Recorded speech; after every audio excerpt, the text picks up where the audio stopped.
this bitch did provide me the history of Shandorians when they were on the moon, in complete details at that. She only gave, and narrated me the summary of the Void Century.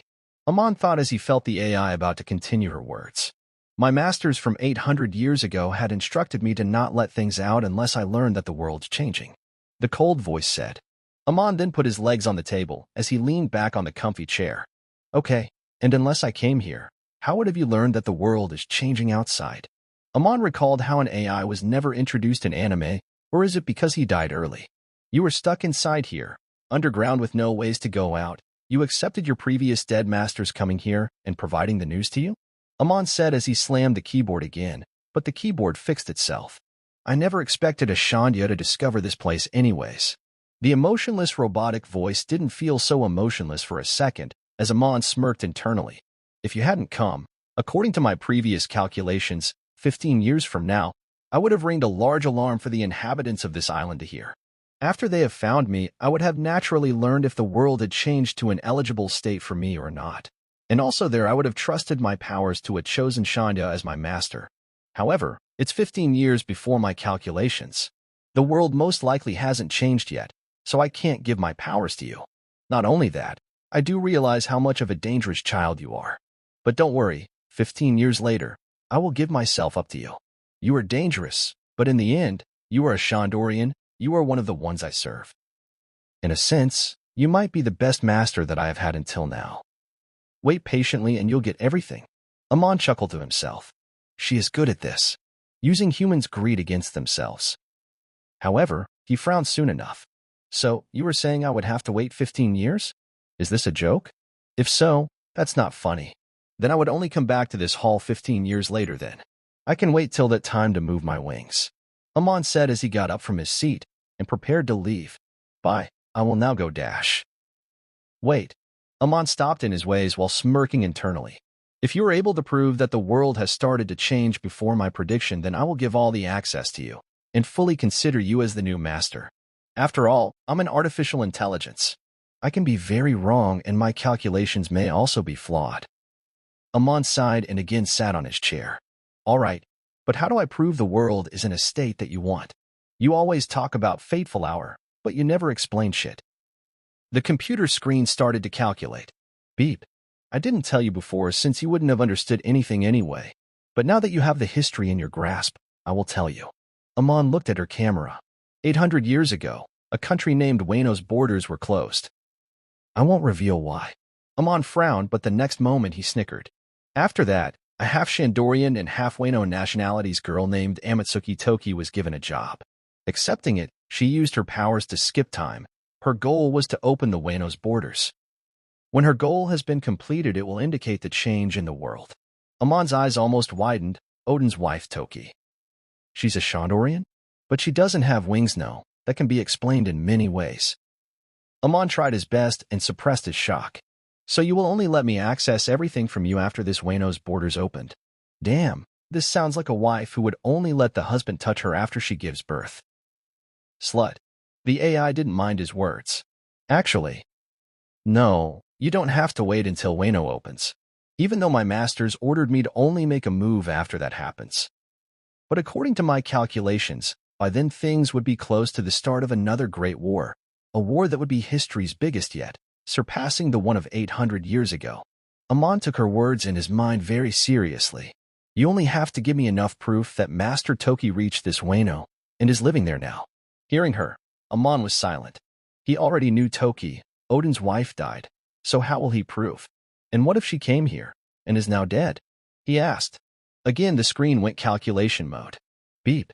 Then you just have to prove that she came here and lived for at least 5 years and influenced it enough that it might open soon. Amon finally chucked hearing her. A few minutes passed. As Amon was currently in front of the ancient coffin, he was sitting with the cover opened. Anyway, Sarah baby, did you do what I asked you of? Amon asked as the computer screen behind him started to do calculations. Inside the coffin, there was a mummified body of a male. However, it had big wings. Not only that, the wings weren't as much damaged as the mummified body, though it still made a bad stench. Seeing this, one would expect it as a Birkan's body, as it had large wings. However, Amon found out this was a Shandorian's body after doing a bit of research from its sample and asking Serif. This is a small treasure he found in the underground, the key to him unlocking his wings. Hashtag, hashtag, hashtag, hashtag, hashtag, hashtag, hashtag, hashtag. Flashback start. Amon was in front of a coffin that Serif revealed by taking it out of the mini underground drawers. Damn. You keep popping things out of the floor. What is it this time?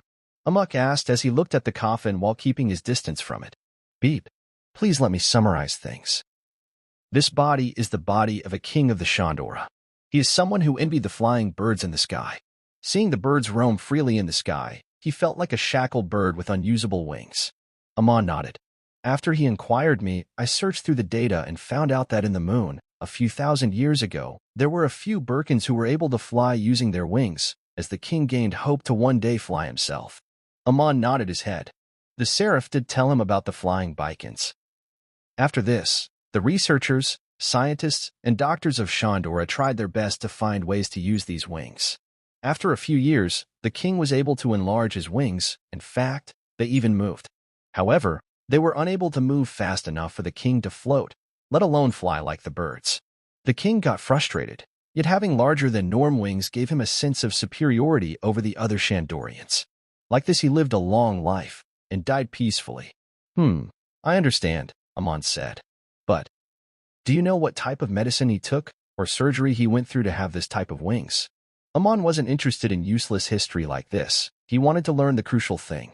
The computer again went calculating mode. Beep. Yes, there is a record of this. The king went through a surgery. The next moment, the screen changed as 2 X-ray of a Shandorian was stationed side by side. The left side is the king before surgery and the right is him after surgery. Amon inspected the two with his observation hockey at max power as a few minutes passed. Is this what Chopper called biofeedback? Amon asked himself. On the screen, there weren't any changes in the king's body structure other than the enlarged wings. So the thing that caused him to be able to move his wings must have been some medicine. A medicine that let him be able to control his wings freely, but not free enough to fly. While not much information was out on Skypiean, biofeedback was mentioned only once. From the name, Amon could guess it's an effect which lets the user control the subconscious part of one's body just like Skypiean. But unlike the hermit ways of Skypiean, this might work only after taking some special kinds of medicine, like choppers. Rumble balls. Though in the end, it was just a theory. Amon's theory. So, Sarah baby, tell me, what is the medical formula in the eye formation on a surgery dash? I would tell you after I summarize the history, or you won't understand anything. Amon recalled him getting rejected by an AI, as he stood up. Hey, Amon stood up. X-ray my body, Amon ordered as the next moment, a light flashed from the roof and got his body scanned. He didn't ask her for this before, because she might have tried to harm him in any way, but after she has shown her selfish wishes, her human side, Amon is trusting her a little more as he knew perfectly she won't harm a useful human pawn. Done. Soon, his body structure came into the computer as he couldn't find any difference between his body and the king's body before surgery. Glancing at the screen using observation hockey, Amon looked at his own wings on his back. Your body is the same as Dash. Amon was looking at his wings as he used Skypiean, making the wings flinch for a single moment. Yet her advanced high FPS motion camera caught it in detail. Thud suddenly, Amon fell on his back while huffing. Fuck, I'm not gonna do that for the second time. It pressures my crotch area, Amon said while grabbing his crotch. He can use a bit of Skypiean to digest his food faster than the norm, but that's still far behind from using it to fly with his wings. There are people in our world who can do this type of thing like fast digestion by meditating and stuff. Just letting you know before some of you complain. Smiley face. How did you do that? Oh, Amon barely released a chuckle. Are you shocked and interested? Isn't that a surprise? I thought you said you can't feel emotions, Amon said while sweating profusely. His crotch was hurting badly. The AI didn't answer. A few minutes passed, and Amon was now doing fine, though still laying on his back. He looked at the camera on the ceiling and opened his mouth. Hey, Sarah, you told me the history already. So it's time to tell me the medicine and surgery he went through. Won't you, baby girl? The AI didn't answer. Rather, he heard the sound of a part of the metallic floor opening behind him, indicating the revelation of a new technology. As a green light flashed behind him, Amon abruptly looked back as he blinked. It was a glass tube, a bigger than human-sized glass tube. Amon recognized it in a single glance. It was something like those artificial womb things from DBZ. The king passed a month inside this, while his whole body was being fed with special medicines and food. This is a painful process where the king cried every hour and ordered me to free him, yet since he ordered previously to not listen to his pleas, I didn't do it. In the end, his wings enlarged, and he almost succeeded. And what about the Forma Dash? Yes, I do have the formula for them all. And you are now eligible to know them too. Amon released a burst of laughter. Asterisk. Amon did his research on that formula for a few days, but he couldn't find any flaws in it. Another few days passed, as his training with Gan Fall had begun. He has discovered a few flaws, and also 4 more theoretical ways to make the formula flawless. The AI tried inspecting it, but it was proved wrong. Failure 1. Another month passed, and Amon presented more theoretical ways. He was able to move things so fast because of the AI's help. But all of them failed. Failure 39. 3 months passed, and Amon had made many new formulas and also found more flaws and tested more theories. Yet, all failed. Failure 1009. After all this research, Amon spotted a main few flaws. One of them being the fact that the scientists of King's time didn't have any foundation on this. However, Amon possessed that. The Birkans who were said to be able to move their wings, what if he uses a bit of their blood samples and experiments on it? Then things might not look so bad. But their blood. Well, getting their blood is easy. Amon provided the AI with the High Priest of Birkan's blood, as she was supposed to be the strongest Birkan right now. It wasn't hard to get her blood, since she loved doing blood donations. He also provided Gan Fall's blood, as he is the descendant of the rulers of Skypea. His blood should be the most qualified. Then he also provided Wiper's blood, as he was the descendant of Calgera, the strongest Shandian warrior. He didn't provide his own since he was still very wary of the AI, though he already knew she had his blood from the entries. The AI was currently helping him with his research, but Amon's guard around her never dropped even a little. It was clear that Serif was using him to accomplish orders given by her previous masters. Amon could guess it was something like World Salvation or Help Joy Boy. The AI can move according to what she believes. Amon's biggest assets are his future knowledge, and his biggest weakness is his lack of past knowledge. He will use the AI to fulfill that lack. Currently, he lacks power against the AI, though he knew she won't harm him, or at least, not instantly. He knew he also doesn't have any ways to hurt her, yet. Until then, he will let Sarah Baby use him, while he would be the one to get the benefits. It's like reverse or asterisk P. Currently, the AI's job was to try the formula with all the blood. Amon had expectations from the High Priest's blood, as the Moon Birkan were supposedly able to move their wings according to Serif. Chapter 34. Birds Have Wings. 2 months later. Shah. Around the upper ruins, which was mostly fixed now, Amon and Raki were swinging their swords together. Raki still had her mask on, but Amon didn't mind it. Amon was using Serif, as they both were trying their best to create new formulas, one that would be flawless. Amon used the biological knowledge from his previous world, mixed with his more advanced knowledge from this world, while Serif used the incredible knowledge saved inside her. Also, because of her computer simulation ability, no actual test subjects were needed. This again proved how dangerous yet useful this AI was. According to the current speed of progression, the next result should be out soon. Amon thought while sweat was falling from his head from the constant swings. I hope this works. These days, besides spending time in the hall, Amon mostly spends his time in his shrine doing small research, or more accurately, he creates theories with the few pieces of equipment he has there. The leftover time was used to train with Raki and Gan Fall on swords. He didn't have any plans to be a swordsman, but learning something never hurts.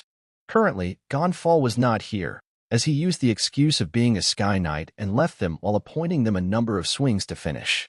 Amon already knew he had gone to Heaven's Gate to play chess. I'm beat. Thud. Suddenly, Raki shouted and fell on her back, though this time she wasn't careless enough to let the sword near her body. Amon smiled seeing this. He wasn't exhausted yet, so he decided to swing a bit more. After a few minutes, Amon was sitting on the ground beside Raki, while Nola the snake was also around now, dancing around the place. Ugh. Amon heard Raki's grumpy voice and looked at her. Brother, this is cheating. Pfft. Amon almost spat his mango juice out, but he was able to control it at the last moment, as he gulped. Don't say funny jokes when someone's drinking, Amon said as he lightly poked Raki's forehead. A few seconds passed as Raki shouted, This is cheating. Amon could feel she was almost about to cry, as this time he wasn't able to control his laughter. Haha. Why? What do you mean why? I've been training with swords for more than 2 years now. She went silent. Yet, you better than me. You were already around Gandalf's level. Raki said. She rolled on the ground childishly. Amon looked at her with deadpan eyes, but soon he sighed as he put down his juice glass. It's all about mantra, Amon said as Raki stopped. I can focus on things more accurately with this. Learning anything is easier with my type of mantra, Amon said as he got up and picked up his sword to show practical. You see, when Gan Fall swings his arms, I can sense its direction and, in some special cases, even the amount of power it generates. Seeing them like clear water, it isn't hard to copy them for myself. What? I knew it. Raki jumped up. That's cheating. I can only sense people around with my mantra. The next moment, Raki covered her face with her hands, even though it was already covered with a mask. Fuck. Raki fell on her back hopelessly. She also felt a light punch on her left arm for adding the last word. After being instructed by Amon, many of the Shandians knew observation hockey now, though most of their mantra was weak, except for a few ones like Dewey, who was proficient at sharpshooting. A few moments passed as Raki was looking at the blue sky above her. She never would have thought the sky was so beautiful before starting to live in Upperyard. Raki released a sigh. At this rate, I would never be able to become strong enough to protect brother. Sigh, I will think about this later. She closed her eyes for a calm of mind. Gan Fall said people should treat each other fairly, yet 98% people I know don't do that. Actually, she opened her eyes. People only look out for their selfish wishes, even those 2% people do that. She then flipped on her left side, as she looked at the juice drinking Amon. He was also looking at the sky. His red eyes reflected the eagle flying in the sky. Even brother. He is unfair. She then stopped thinking as a smile bloomed on her face. He loves me too unfairly dash. All right. Suddenly, she was brought out of her stupor, as Amon was looking at her with a grin. You were slacking off these days. Time to help you upgrade your mantra. Asterisk. Another few months had passed, and Amon was in the Shandora hall, stripping his clothes. Oh, Sarah baby, are you enjoying the view? Amon asked as he took off his pants at last while looking at the mirror stuck in the wall. The AI was a little perplexed at why a child is acting like this, but she guessed things changed in the last 800 years. In reality, Amon was acting like this to trick her cumulative mind. He wasn't sure how advanced her thought process was, and it was a dangerous fact if he didn't learn it as soon as possible. How will the AI behave when he acts stupid? How will the AI behave when he acts smart? How will the AI act when he acts lovely? How will the AI act when he acts angry, crazy, and bipolar? He had to do practical experiments to learn about her limit. Was she more advanced than the human brain, or was she below it? Amon understands it now, while the AI still has no idea of Amon's scheme behind his facade. Let me warn you for the last time, this is a painful process. Though I never experienced pain, I'm not sure a child, even if it's a messed up one like you, won't be able to hold against that. Amon covered his face. Ah, stop the praises. I'm getting age, shut the fuck up, bitch. He shouted as he removed his hands. Soon he smiled. No need to act all lovey-dovey with me, baby girl, Amon said while he did some small stretches. The AI ignored his words. Once you start, you can't stop midway as you'd die instantly. Also, I won't be able to help you, Serif said. Amon also ignored all her words as he just looked at his body. Nice. Amon released a smile as he inspected his whole body. His small arms and legs had a little muscles in them, yet they didn't look that weird. He then looked towards the camera with a yawn. That's sweet and out of character of you. Are you planning something? Amon asked, but didn't wait for her answer. He had 97% confidence that she won't do anything stupid, the 3% being if he had underestimated her calculating powers. No need for your worries. I don't mind experiencing death-numbing pain if I can grow strong. I see. After countless tries, at attempt 6890, Serif, the AI has reached a formula that theoretically should work better than the previous one. Amon worked hard to find the flaws and create a new formula, and the AI had simply simulated it in her simulation world, and got enough proof of this as something workable. Then, after she did some corrections herself, she finally succeeded in forming a new formula of medicine after mixing the three races' blood. This is the last warning. Are you sure? Releasing a chuckle, Amon nodded. He knew this process would take 1 month, so he had already informed the tribesmen not to search for him this month. If by some chance someone searched for him and reached this place, they wouldn't be able to enter this place as he had ordered the AI to not let anyone else other than him get the news of this hall, let alone let them in. After Amon's orders, Serif made many changes. Now, only Amon can enter this place with his eye scan, blood test, and bunch of other tests. She complied with his wishes, as even she herself didn't need another person knowing this. However, if the surgery fails and he dies today, then that's a different question, Serif thought coldly. On the other hand, Amon was still a little paranoid. He knew this test was potentially very dangerous for him, as even if the surgery succeeded, at the start when the medicine will enter his body, the AI might insert something like explosive nanochips in his blood vessels, or do something even worse. Yet he had to trust her this time, since even if she does something like that, he would have an infinite amount of time to check his body outside this hall. Amon was 1000% confident she won't do anything that will do instant damage to him or his health. Nevertheless, just being able to fly using wings isn't something that is enough to make Amon take such a risk. In reality, Amon knew after this surgery his wings won't be just restricted to letting him fly in the sky.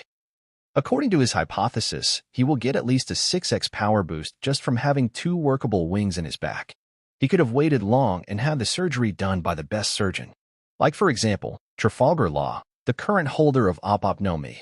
However, even if Amon somehow makes him agree on doing the surgery, or better, if he takes the fruit for himself and does the surgery, it still won't be a success.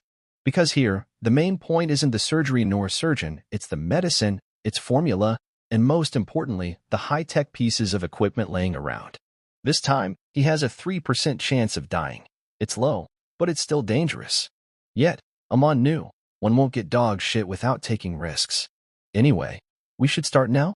Amon asked with his hands on his hips, while his 149 centimeters naked body was flashing on the giant computer screen. I look kinda cool naked. Soon, the naked Amon entered the incubator and wore the oxygen mask while standing on the floor of the empty incubator. Soon after, like the hands of Dr. Ock from Spider-Man, many kinds of metallic tentacles came from different directions and added several thin medical pipes on Amon's blood vessels, but most of them were connected to his wings, with a big one on his neck. Soon after, the incubator's glass started to close, as Amon's view became green because of the green half-transparent glass. PHZZZZZ. Soon, water started to fill the incubator, as soon it passed Amon's head. Amon started to breathe through the oxygen pipe slowly. Soon after, his small stature started to float in the water. Fuh. Amon was trying to stabilize his breathing, as he heard the AI say something. Project Angel 02 would now proceed. Asterisk. Fwa. Raki was swinging her swords while her head was in a completely different world. It's been around 2 weeks since brother went missing. Although he did say he will be fine and be back after a month, I'm a little worried. Soon she shook her head rapidly as she strengthened her back. Anyway, I should work hard. Taking a deep breath, she again started swinging. Nothing will happen, probably. While Raki was worried for Amon, inside the incubator, he was in a critical condition. Hot. Fuck. Inside the incubator, Amon was struggling to remove the pipes attached to him, but his hands were being restrained by 2 robotic tentacles. He knew this process would be painful, but he never expected it to be this painful. It's as if hot lava was being inserted in his veins. At this moment, he couldn't even think straight. Free. Me. Amon's eyes started to become dull. However, after a few electrical shocks from the equipment on his body, he regained consciousness. The first week was fine, as he even used to chat with the AI now and then, but soon after, things got more dangerous and painful. Now he just wakes up, screams in pain, and when tired, he goes back to sleep. The cycle continues. Seeing this, the AI was quite dissatisfied. So a failure? Even the king didn't act like this. Was there any problem with the formula? But dash. Ayawa. Bitch, let me out. Bam. Amon started to bang the glass, but unfortunately, his punches were too weak for the night indestructible glass. He was even releasing Conqueror's Haki, subconsciously, though the AI didn't realize it as she couldn't feel anything. Asterisk. Just like that, time passed the 1-month mark. But even as 33 days had passed, the tribe didn't know about Amon's whereabouts. They were very worried, yet they couldn't find him anywhere after searching. While something else was happening in the Shandora hall. Inside the incubator, the water became so white that it can't even be called water anymore. While for that reason, Amon couldn't be spotted inside with the thick white water. Right now, his screams were also quiet. BRRR. But the AI could hear his muffled breathing from the recorder placed inside the incubator. She had thought of doing something like inserting thousands of blood vessel-sized nanotechs inside his body. Yet, after doing countless calculations in her head, she decided against it. He would definitely learn about those soon enough, then if he gets out of her range, and uses some kind of devil fruit to remove those from his body, then everything she did until now will be for nothing. Who knows, he might even sell her location to the enemy, the world government. Currently, though it's already been 3 more days than the schedule, she wasn't worried anymore as she could see inside the incubator from the camera stationed inside it. She also felt he will soon wake up. Feeling that it's time to open the glasses of the incubator, she commanded it, however. Bam! Crack! Crack! Before that could happen, cracks started to appear on the glass, and soon the whole glass container got broken into pieces while the white liquid got splashed all over the place as the hall got covered in fog. The sound of a breath little different from the 12 years old sounded out. Serif released wind around the hall and sucked the fog away, as a familiar figure was seen standing in around the incubator. It was a chuckle. A 160 centimeters teenager, or seemingly a teenager, with wide and large white wings which were twitching now and then, was standing there while rubbing his neck. His naked body was completely wet, with white liquid dripping from his back-length black hair. Unlike his appearance, he had a childish smile on his face. Aren't things looking good? You should have controlled yourself. That's a lot of damage. Amon frowned. Initially, he wanted to destroy the AI in rage, but he knew that's just stupid. In the end, it was he who took this risk. Be grateful I haven't gone berserk at you yet, Amon said with a chuckle. Chapter 35. Flying in the Sky. Ah. Amon released a satisfied breath as a puff of smoke left his mouth. Currently, he was dripping himself in a pool-sized hot spring inside the Shandora hall. He had his eyes closed as he was floating on his back with his wings under the water. They were working like legs and were strolling/walking in the water as it was long enough to reach the floor underwater. First a coffin, and now a hot spring? What else do you have underground? I want to meet the guy who designed this place, Amon said as he enjoyed the perfectly warm water which created a warm white fog enshrouding this whole place. Just a few minutes earlier, just after Amon got out of the incubator, the AI uncovered a small part of the underground floor, revealing a hot spring. Checking the possible dangers using his observation hotkey, Amon decided to take a dip. Ah, feels so good. As he was floating in the water, many mechanical tentacles were coming out of the pool and cleaning his body and wings. The white sticky stuff covering his whole body was a pain to wash, but the hands did their job. A few minutes passed as Amon stood up in the water. Oh hey, or at least he tried, as he slipped deep inside and almost drank some of these now white water. Ah. However, he was able to get a hold of himself at the last moment. Wow, my wings are large enough to reach the floor? Amon thought as he swam in the water. Each of the wings should be 190 centimeters to touch the ground.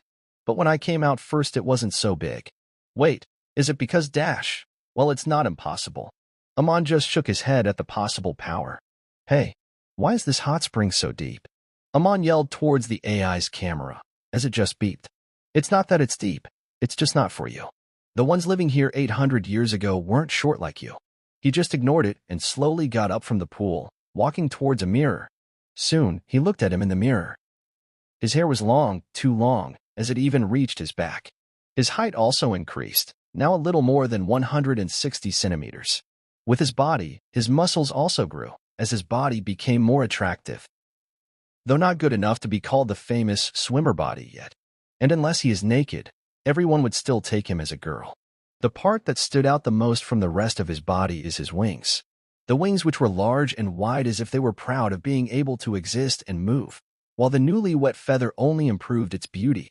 Imagine Lucifer Morningstar's wings from the Netflix series. While his red eyes were reflecting the wings, Amon's thoughts were wondering. Currently, the AI's use is none to me. I can push harder and ask for more things, but as of now, I don't have any need for those since I will leave Skypiean in less than a month. Amon thought as he glanced at a camera from the mirror. And when I return, he released a strange chuckle. That's a question for later. By that time, Amon would have the power to destroy the whole hall with just his thoughts. Bzzz the next moment, a hairdryer came from the wall and started to dry his hair and wings. Oh, also cut my hair short. This is a weakness against an enemy of the same caliber, Amon said, as some hands also started to cut his hair. As he enjoyed the warm wind of the hairdryer, he looked down at his crotch as he smiled involuntarily. Nice. While his long hair was flying away after being cut from the warm wind of the dryer, Amon looked at the AI as he noticed the floor above the pool closing itself. Sarah, explain what happened to me? Why did my body change like this? Amon had a guess, yet he asked as the AI beeped. Beep. Beside your wings, your body also changed. All of it is because of the medicine. Hearing her, Amon frowned as if he didn't believe her words. In reality, he knew the fault behind his new looks. He also realized the AI didn't realize this. Or maybe she's deliberately hiding this, but that chance is low. Basically, a small medical discharge caused this change. After your wings absorbed all the contains from the medicine that they could, the rest went to your body. It soon got overdosed, but I couldn't stop the supply as it might have caused your death. Amon nodded as he inspected his body. According to my knowledge, because of the overdose of medicine, some part of your body was supposed to explode, rendering you unable to move for approximately 2.7 years. But that would have only happened if you had already passed your teenage phase. However now, for you still being a child, it caused the opposite effect and caused your growth to start before it should have. So, this time luck saved you. Amon sighed. Well, that's not really luck. The past month, Amon's Conqueror's Haki, or more specifically his willpower, had grown to a tremendous degree. That's the reason why he didn't start destroying things after getting free, out of spite. Around the end of the 4th week, he had gained control over his body a little. He felt he might die from the overdosed medicine. However, Luckily, he had Semi-Kicken on his side, using which he tried his best to absorb the medicine, and for the ones which he couldn't absorb, he pushed them out of his body, surviving barely in the process. So, in the end, even though his 7 years of Semi-Kicken did not let him move his wings, it at least saved his life. This time, the surgery didn't just help Amon get his wings. He also got a boost at Conqueror's Haki, though he still can't control it as he wished. He also improved a lot in Semi-Kicken. Well, this came to be better than expected. Now, unlike his previous estimation of a 6x power boost, he theoretically got an 8x boost at power. Anon then shoved away these wandering thoughts as he looked at a camera. So my body absorbed everything it could, and when it couldn't anymore, my growth sprout started, so it absorbed more? Makes sense. Among stated the half-truth and feigned ignorance. Yes, it seems to be like that. Also, don't worry, I already checked everything. Your body is fine. In fact, its initial limit has also increased. Amon tilted his head. Limit? For example, it's like this. Before the surgery, even if you had trained for all your life years, you'd have only been able to reach the level of an ant. Now you can reach the level of a winged ant. Though you won't get any boosts at growth speed. Amon looked at the camera with deadpan eyes, but he soon shook his head. Here, read for yourself. A robotic hand handed Amon some papers as Amon started to read them. According to the paper, something like a being's limit has increased inside me. Amon thought as he read. So, it's similar to Vince Moke Judge's gene enhancement experiment, but my formula achieved it accidentally. Amon thought. Well, in simpler words, it's like a level cap in games. If I could have reached level 10 previously, now I can. I don't know. Level 10.001. Amon shook his head. Anyway, it's not a lot of improvement, I'd say, but just with this, I can theoretically create a new type of medicine that could unlock the limit placed in a being till infinity. Amon then put the papers down and looked around. That's for later. I need to go now. Anyway, where are my clothes? Gimme. My clothes, I need to go. Amon said as a pack of clothes was brought to him by a small cleaner robot. These are new clothes I made. No, it doesn't give you protection of any kind. Rather, it's just bigger than your previous one as you have a bigger body now. Amon looked at the clothes and started to wear them. He will burn them after changing them with new ones after getting out. All right. Thanks, Amon said. By the way, we won't meet for a while, like 2 years or so. I'm going out in the blue sea soon. He said, keep doing research on the devil fruit I left. Destroy it if needed. But I need a result. Let's not forget you have no use for me as of yet. So if you don't prove useful to me, I would just come here after 15. You need to keep me entertained. Amon said in a seemingly playful voice. Okay, Serif accepted. Amon had left the bone claw fruit here to Serif so that she can research. She was nice enough to reveal that even she doesn't possess the secret of devil fruits. Then, since one day, the knowledge of DF would only help the Shandorians/Shandians, she agreed on doing what he asked. All right, Amon replied. Fuck, why is the pants so hard to wear? Trying hard to enter his legs in the pants, Amon continued. Oh, almost forgot to say, I will miss you a lot, baby. So, you miss me too. The AI stayed silent for a while. You should stop acting childish from now on. Your current body doesn't suit that behavior. Amon stopped wearing his pants and looked at the camera. Why? Who the fuck cares about it anyway? If someone cares about me being childish, I will just kill them. He said as he wore the pants. Luckily, it's you this time. The AI just shook her head. He is naive. I hope he doesn't die in the blue sea, where those monsters from World Government live. I am not sure if there is any better Shandia in this era other than him, so him dying would be a big loss. Well, Master. Amon finally wore the pants and looked at the camera with a raised eyebrow. What? He asked as he looked impatient. The blue sea is dangerous. You shouldn't go down now. You aren't strong enough. Amon just smirked internally. Is that all? Amon asked as he turned around. Bye. I'll be going then. Wait. I have something to give you. Serif already knew he had decided things already. Her calculations also didn't show any possible changes in his mind. The previous line was just a line to use. Thud. The next moment, a small wallet-type thing fell from the roof. This is a wallet that can turn into a hand glove. When transformed, it's quite useful, since the metals attached in its knuckle is made of sea prism stones. Amon's eyes seemingly shined for a second. Well, acting childish resulted in better than expected. Asterisk. It was deep midnight. Hey, look, it's Amon. Huh? Are you sure? His wings are strange. Around the upper yard's edge, Amon was running fast, while some Shandians patrolling that area recognized him.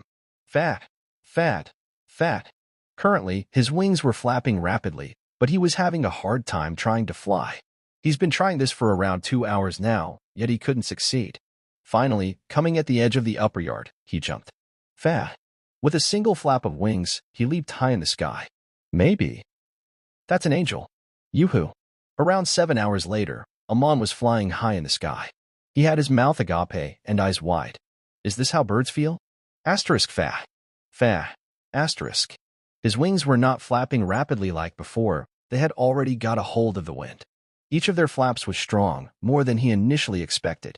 As like tempest kick, while flying, some birds were sliced in half just from the wind pressure, and he wasn't even doing it on purpose.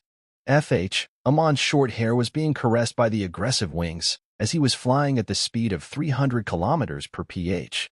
Damn. He had his eyes closed, as they were hard to open because of the wind, though he can still fly easily using his observation hockey. With this, maybe I can even create a martial art like air karate, like the Fishman karate. Amon said as his wings stopped moving. Well, I need to visit the Fishman Island anyway. That's for later. Fwoosh. With his wings clasped together, he started to fall down rapidly. As soon, he was about to hit the White Sea, however. Fat. His wings again expanded as he evaded the fall narrowly. This time he leaped above and kept going upwards. Puff. Finally, he penetrated a random cloud that was flying even above Sky Island. He looked at the moon shining in the sky. In his red eyes, the moon also looked bloody red. Amon smirked. Well, very soon. Fwooh.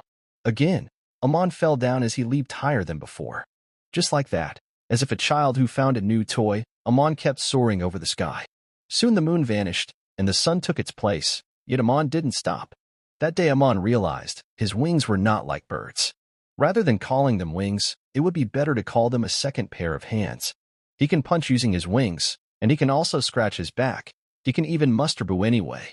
He can expand them to 30 feet, and even make them go back to their original size, the size before surgery. Chapter 36. Time to leave. Around a month later, Amon was sitting on his chair in his office while drinking strawberry juice from the pack he brought from Angel Island. He is quite often showing off his wings, mostly because he wanted the Birkans to learn about this so he could move things more smoothly. Last month, he did everything that should have been done for the time when he will be absent. Finally, every preparation was completed. Fuck, this tastes like shit. Amon spat out the juice and threw the package away. Nothing can beat the mango juice. He picked up his glass of mango juice and started to drink it. Maybe I should start a mango juice factory in the future. Ignoring those wandering useless thoughts, Amon then started to think about the real thing. He plans to start a rumor about him having flyable wings. Though this might attract Big Mom, the race collector's attention, I don't worry too much. Even if the rumor gets spread like wildfire in the sky, it will need decades to reach the blue sea. By then he will be strong enough. But he isn't scared of Big Mom coming after him. The main reason for his fear, or more accurately his caution, is Kaido's all-star, King the Wildfire.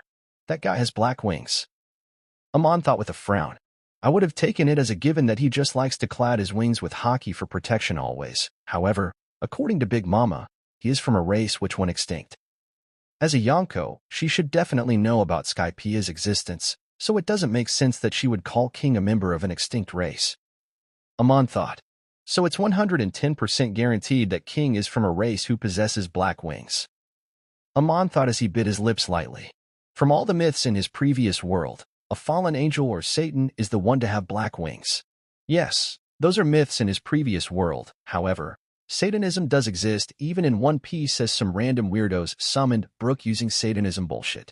Well, I am scared because if this stupid myth is real even in this world, and the white and black-winged race does have a history, and it's something cliché like white-winged race is a natural enemy of black-winged race, then I might get targeted. Also, Big Mom will probably propose to me to join her kingdom, and I can live by accepting it. However, in King's case, he will probably kill me. Amon thought, gritting his teeth. Obviously, this is most likely not true, as King never attacked Skypiea, the place where white-winged people lived. However, That might not be the case after he learns about a Skypiean with large movable wings. If so, then according to these useless myths, King will probably kill me. Voodoo. Amon released a long breath. I'm thinking too much. They will most likely take me as a devil fruit user, so that's that. I will get away. Amon thought. When I go in the blue sea, I will have to be a little bit more cautious with my wings, can't show off too much. And if I have to, then I will have to act like this is an effect caused by devil fruit. Oh well, a few years and I don't have to be worried about small things like these anymore. Thinking too much like always? Suddenly, the door of God's office opened, and ISA entered. Yes, kind of. Anyway, is everyone here? Amon asked as ISA nodded. Previously, he had called all the Shandians on the top of Giant Jack for a meeting. Yes, they are here, ISA said as Amon got up from his seat and started to walk towards the shrine's front yard. As she was walking beside him, ISA opened her mouth. What do you think about with such seriousness anyway? Nothing too important. Nobody knows about the reason for Amon's new wings, except a few people. The few who know the truth that Amon had met the soul of a great Shandorian warrior in the bottom of the upper yard. So, yes, like I said, I will be leaving the tribe for 2 years, Amon said looking at the people gathered around him. Huh? But we are still fixing the ruins. We would need you here. A random Shandian said as many others nodded their heads. Amon sighed. I know, but I have to. But dash.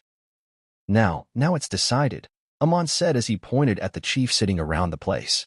You can ask the chief for more details. I'll let the chief summarize things. The chief did some fake coughs, as he felt a bit nostalgic seeing everyone looking at him. Cough.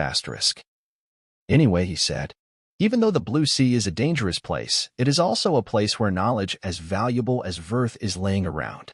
The knowledge that we, the people living in the sky, don't know, and won't know unless someone goes there themselves. The chief took a break to catch a breath. The people still looked a little unsatisfied with the answer, so the chief decided to use the line that Amon taught him. Also, all of you know Mont Noland, right? At the chief's question, everyone nodded. Just like Amon and Wiper, who were descendants of Calgara, don't you think somewhere in the blues, the descendant of Noland is living? Ah, that's right. This time, everyone agreed. Yes, so if Amon goes down there, he would most likely meet him. Isn't that a good thing? After that, Amon explained how Gan Fall will be there to help anyone in need too. The Shandians had a good relationship with him after he's been training Raki and Amon for a year now, and also from the stories they hear now and then from the chief. He explained how Skypieans will soon join the god's army too. Though the Shandians were a little reluctant, they accepted the proposal because of Gan Fall, and also because of their relationship with some Skypieans who they befriended in secret after taking over the upper yard. Soon it was time for Amon to leave, as he asked everyone to leave the shrine and give him, ISA, Raki, and Isa some alone time. Are you sure you'll be fine without a boat? Isa asked as she was caressing Amon's hair from behind. Unlike Canon, she didn't have short hair, as Amon didn't let her cut them. Should I prepare some more mangoes? It's fine.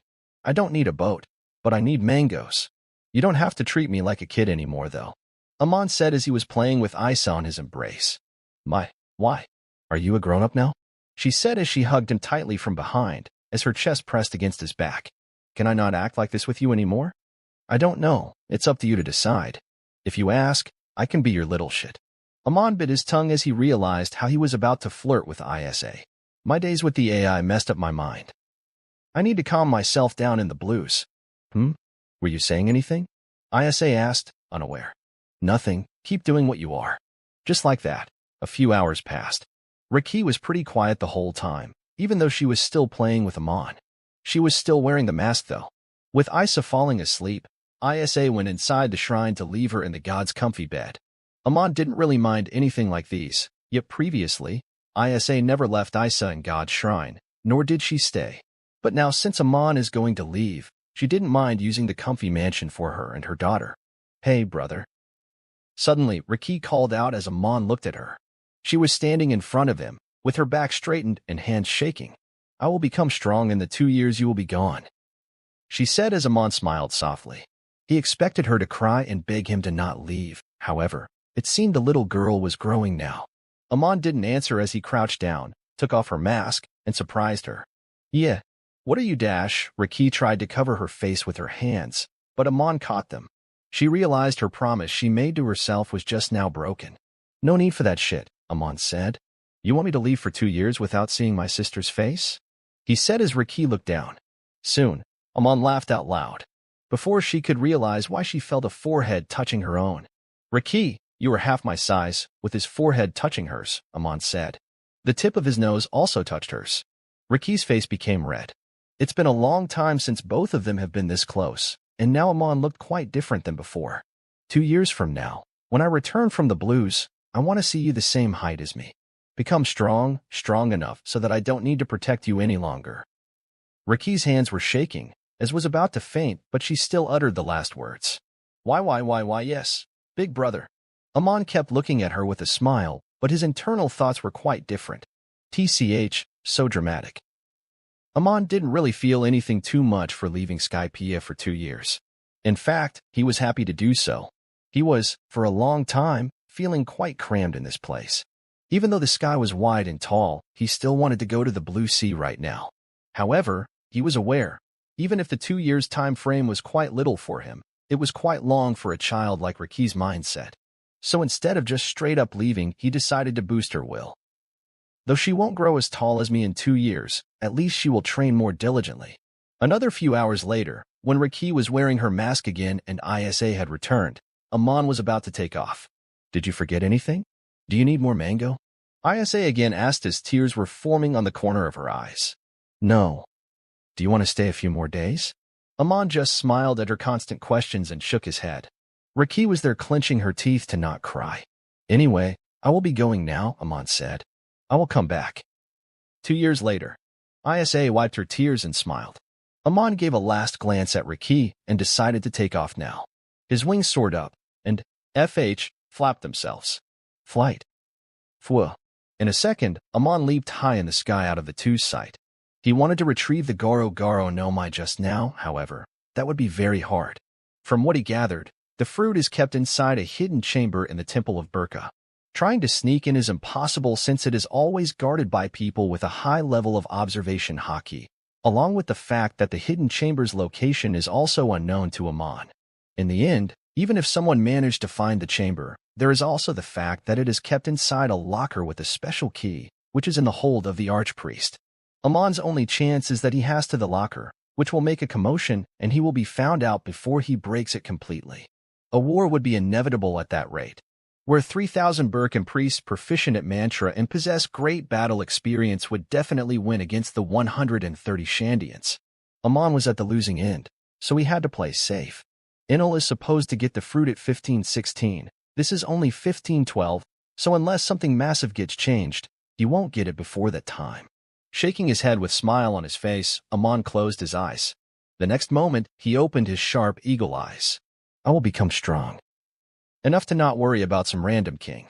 As he thought this, he also heard a shout saying something similar from down the jack. Amon just smiled. He has prepared everything needed if things go highway. If someone gets Goro Goro before him and attacks the upper yard, he has all the traps around the place to subdue him in seconds, even when he's not around. Besides that, in the worst-case scenario, if someone gets the Goro Goro no Mi and tries to attack the upper yard, they will fail. The whole upper yard is an electric malfunction array. There are a few bullets made of sea prism. Dewey can blow a person's head from a 200 kilometers distance. There are rubber bullets too. There are rubber suits for anyone to wear and go against the Garo Garo Eater, even if this time it's not Enel. The rubber came from the merchants and pirates that came to Skypea. After what happened last time, Amon is always prepared for any unexpected situation. Even if he isn't present at that place, he will have absolute control over it. In the end, there was himself who can come back to the sky anytime just by a call from any of the Shandians. Chapter 37, Mont Cricket. In the blue sea, on Jaya Island, Mont Blanc Cricket was sitting below a lone tree, while looking at the sky. Every month, around this time, the bell's ringing reaches the blue sea and Cricket waits for that sound every day. 2 years ago, Cricket's pirate ship coincidentally arrived at Jaya, the island where Nolan supposedly found the city of gold and the island that so many of Cricket's family members failed in finding. Standing upon the cape where the city of gold was supposed to be, Cricket decided to accept his fate and find out once and for all if the legendary city that Nolan found existed. His crew, however, did not agree with his decision and left him alone on the island. Left all alone, Cricket decided to live in a house near the Cape and began diving all alone into the waters surrounding Jaya, swimming back and forth in his search for the city of gold.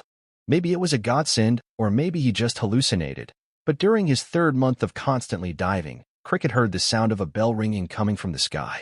At that time, Cricket was sure Sky Island existed, and he was also sure that one of the knock-up streams sent the city of gold up in the sky too, essentially making itself a Sky Island too. Now, with nothing to do, he just enjoys his life here while diving deep down in the sea. This is his new romance. Dying. Oh, it's happening. Cricket perked up his ears with a smile on his face. Ah, how I love this sound. Dying. Dying. Asterisk. Before leaving the sky for real, Amon paid a visit to Nola the snake, and then to the Golden Belfry and rang it like he does every month. After his leave, Wiper will be the one to do the ringing for the next 2 years. Then without wasting any more time, Amon finally decided to leave with a large bag in his back. Though this didn't affect his wings, as the bag was placed in his back perfectly. The bag was filled with dials, and he decided to eat all the mangoes already to not make the bag weigh more. Fah. Amon flapped his wings and took off. He was going upwards now. While going up, he glanced at the barely visible moon, as his thoughts wandered. I always wondered if the moon also has oxygen since my ancestors lived there. Amon thought as he was going up at the speed of 350 kilometers per hour. Guess I won't learn about it anytime soon. Amon then started to slow his speed. After a few minutes, Amon stopped and looked down. Will I become a fried chicken if I dive down from here? Amon thought as he shrugged. Guess time to find out. Asterisk fah. Fah. Fah. Fah. Asterisk. Charging his wings, Amon lunged down. Whoosh. Aya. Yes. 120 kilometers per hour. Faster. 230 kilometers per hour. Amon passed the white sea. Yeah. 370 kilometers per hour. Fuck. This is going out of control. Amon then slipped his hands in his pocket and took out some dials. He used the first one, as it was like a seat belt, and Amon wrapped the cord around his chest and clicked the button. Special jet dial. Voo. Like the repulsor beam of Iron Man, compressed gas came out of the dial and his speed started to decrease. He would have already been F***ked bad if he didn't have his wings to support his flight. Voodoo. Nice. Amon's speed was still increasing, however, the current one was in his control. For 100 kilometers per hour, Amon passed the white sea, while the wind was morphing his face strangely. 500 kilometers per hour. Fuck. Fuck. Fuck. Hot. 610 kilometers per hour. Amon could now see the blue sea, as for the first time in a while, his eyes grew wide with excitement and nostalgia. It's been a whole life. For the first time in his life, Amon felt a sense of familiarity, ironically, from something he never saw with his own eyes in his previous world. Amon then clicked another dial as a hang glider like Aang from Avatar formed from it. Special dial. Hang glider. Amon then gripped the glider skillfully and moved his hands towards a button in the glider. After clicking the button in the glider, small wings came out of it. Fat. Fat. Just as the parachute opened itself, Amon also spread his wings, and along with the glider, he skillfully changed his flight direction, leaping up rather than going down in the process. Fwa. Soon, his speed stabilized.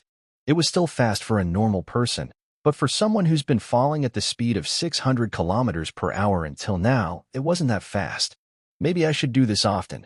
It's good training for my skin and endurance.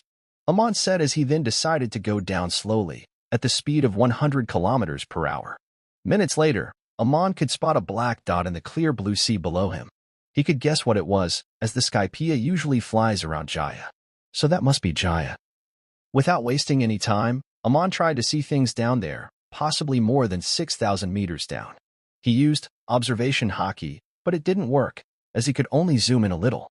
However, he had a more versatile form of observation for this type of situation. Observation hockey, eagle vision. Oh. Amon's view suddenly zoomed in, as his eyes could see a clear map of Jaya from around 6,000 meters up in the sky. Though the next moment, his vision returned to normal by itself. Well, I will just have to train a little more. But I guess it did its job. He said as he confirmed that the island below really is Jaya. He decided to meet Cricket, the descendant of Noland. It's just a thing anyone in his position would have done.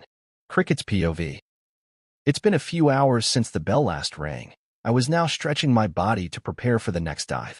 Unlike how I used to dive all day during the first 3 months, These days I only do it for fun, so I take care of my health too. After all, I have nothing to prove myself since I already know about the city of gold existing in the sky. Maybe I should soon find a new adventure. Should I visit the sky once? That's a thing to think, Abioha. What's that? Is that a bird in the sky? Suddenly, I notice something like a humanoid figure flying close to this place, a devil fruit user. A frown appears on my face as I prepare my mind for a possible battle. Though based on Grand Line standards, I'm not that strong, but I still have a 25 million belly bounty on my head. Also, as a guy who values self-respect, I don't really back away from a battle. I can see that creature coming towards me, as I notice it's actually not much different from a normal human. Around the size of a teenager, dark black hair, red eyes, and the next moment, at an astonishing speed, the enemy arrived a few hundred meters in front of me as his figure entered my eyes. It was hard to pinpoint his face, as the sun was just behind his head. Hello. My previous mindset was completely crushed and destroyed into pieces as strength left my arms. An angel? Hello, Blue Sea citizen. Nice to meet you. Unexpectedly and surprisingly, the seemingly angelique short-haired female in front of me bowed slightly towards me. General POV. Haha. So you really are a boy. Cricket laughed out loud as he had his arms around the angel, Amon's shoulders, while he had a wooden glass of sake in his hand. First you say you live in the sky, and now you are saying a person with your physique is a boy? Ha ha ha. The world is a strange place. It's been a few minutes since Amon introduced himself to Cricket, as he has been pretty friendly with him. Anyway, if you really are from the Sky Island, do you happen to know anything about a city made of gold? Cricket asked as he took a mouthful of sake. Gah. Don't worry, I'm not testing you or anything. I'm genuinely asking a question. Haha. Amon also put his hands around his shoulders, and they both started to chat as if they'd been friends for decades. Yes, it's actually the place where I live. Ha ha ha. I'm a Shandian, you see, a proud direct descendant of Calgera. Cricket's face froze as he almost dropped his glass down. Are you serious? HM? Yes, do you happen to know about anything? Amon looked at him with curiosity. Cricket removed his hands from his shoulders. Do you happen to know anything about Noland? I heard he befriended your ancestor Calgera. Amon blinked and smiled. Obviously, Mont Noland is like a legend to us, the Shandians. We respect him the same as Calgera. Amon said as he took a sip of sake, as he almost puked. BFF. Really? Cricket asked in disbelief, his eyes wide and a little wet. Yes, why would I lie? Mont Noland is a respectable guest of Shandians. His descendants are also the same. While Cricket wiped his tears, Amon looked at him with fake confusion. As tears mixed with snort fell from his cheeks, he looked up at the sky as he imagined the face of Noland in the cloud. Oh. Noland, you bastard. You weren't lying in the end. Cricket smiled brightly as his snort and tears fell on the ground. Those bastards killed you. Those stupid bastards called you a liar. Haha. He cried and laughed at the same time, as Amon smiled onwards from the sidelines. After that, Cricket explained things to him, explaining how he was a distant descendant of Noland, and how Noland is now known as a liar who was beheaded for his lies. A few droplets of tears were also formed around Amon's eyes as he heard all this. He massaged his eyes with his fingers. I can't believe the great Noland met such a tragic end. In a sense, we are the reason for his death, Amon said as Cricket patted his back. Don't worry, young man. I'm sure he is happy seeing our reunion from the heavens.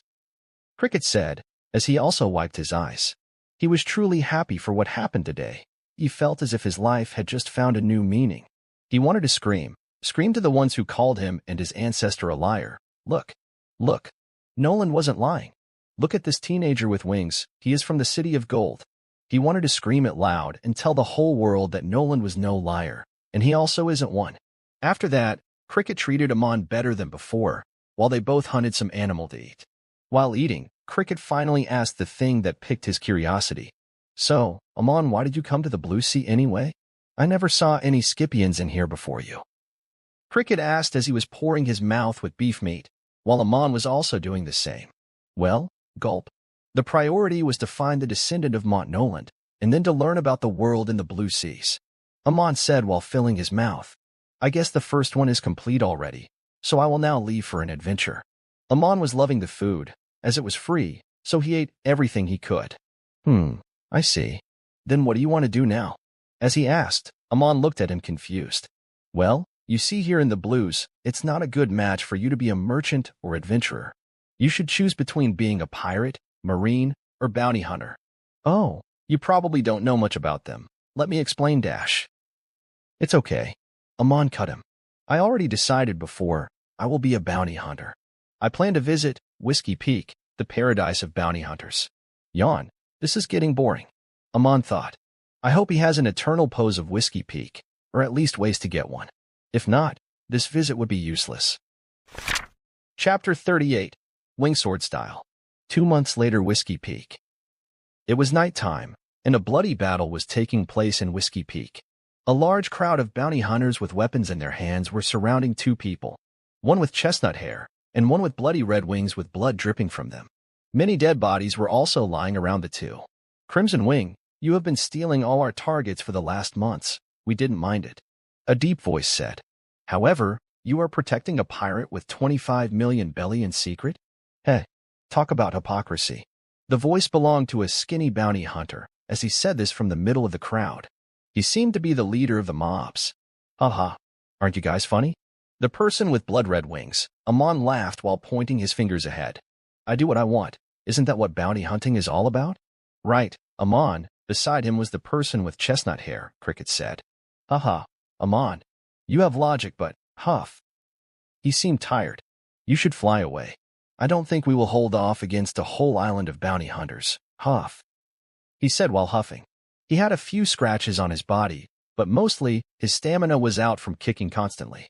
2 months ago, when Amon decided to leave after getting his hands on a log pose, and also an eternal log pose of Whiskey Peak, Cricket requested to tag along, bull ** ting about finding a new adventure and whatnot.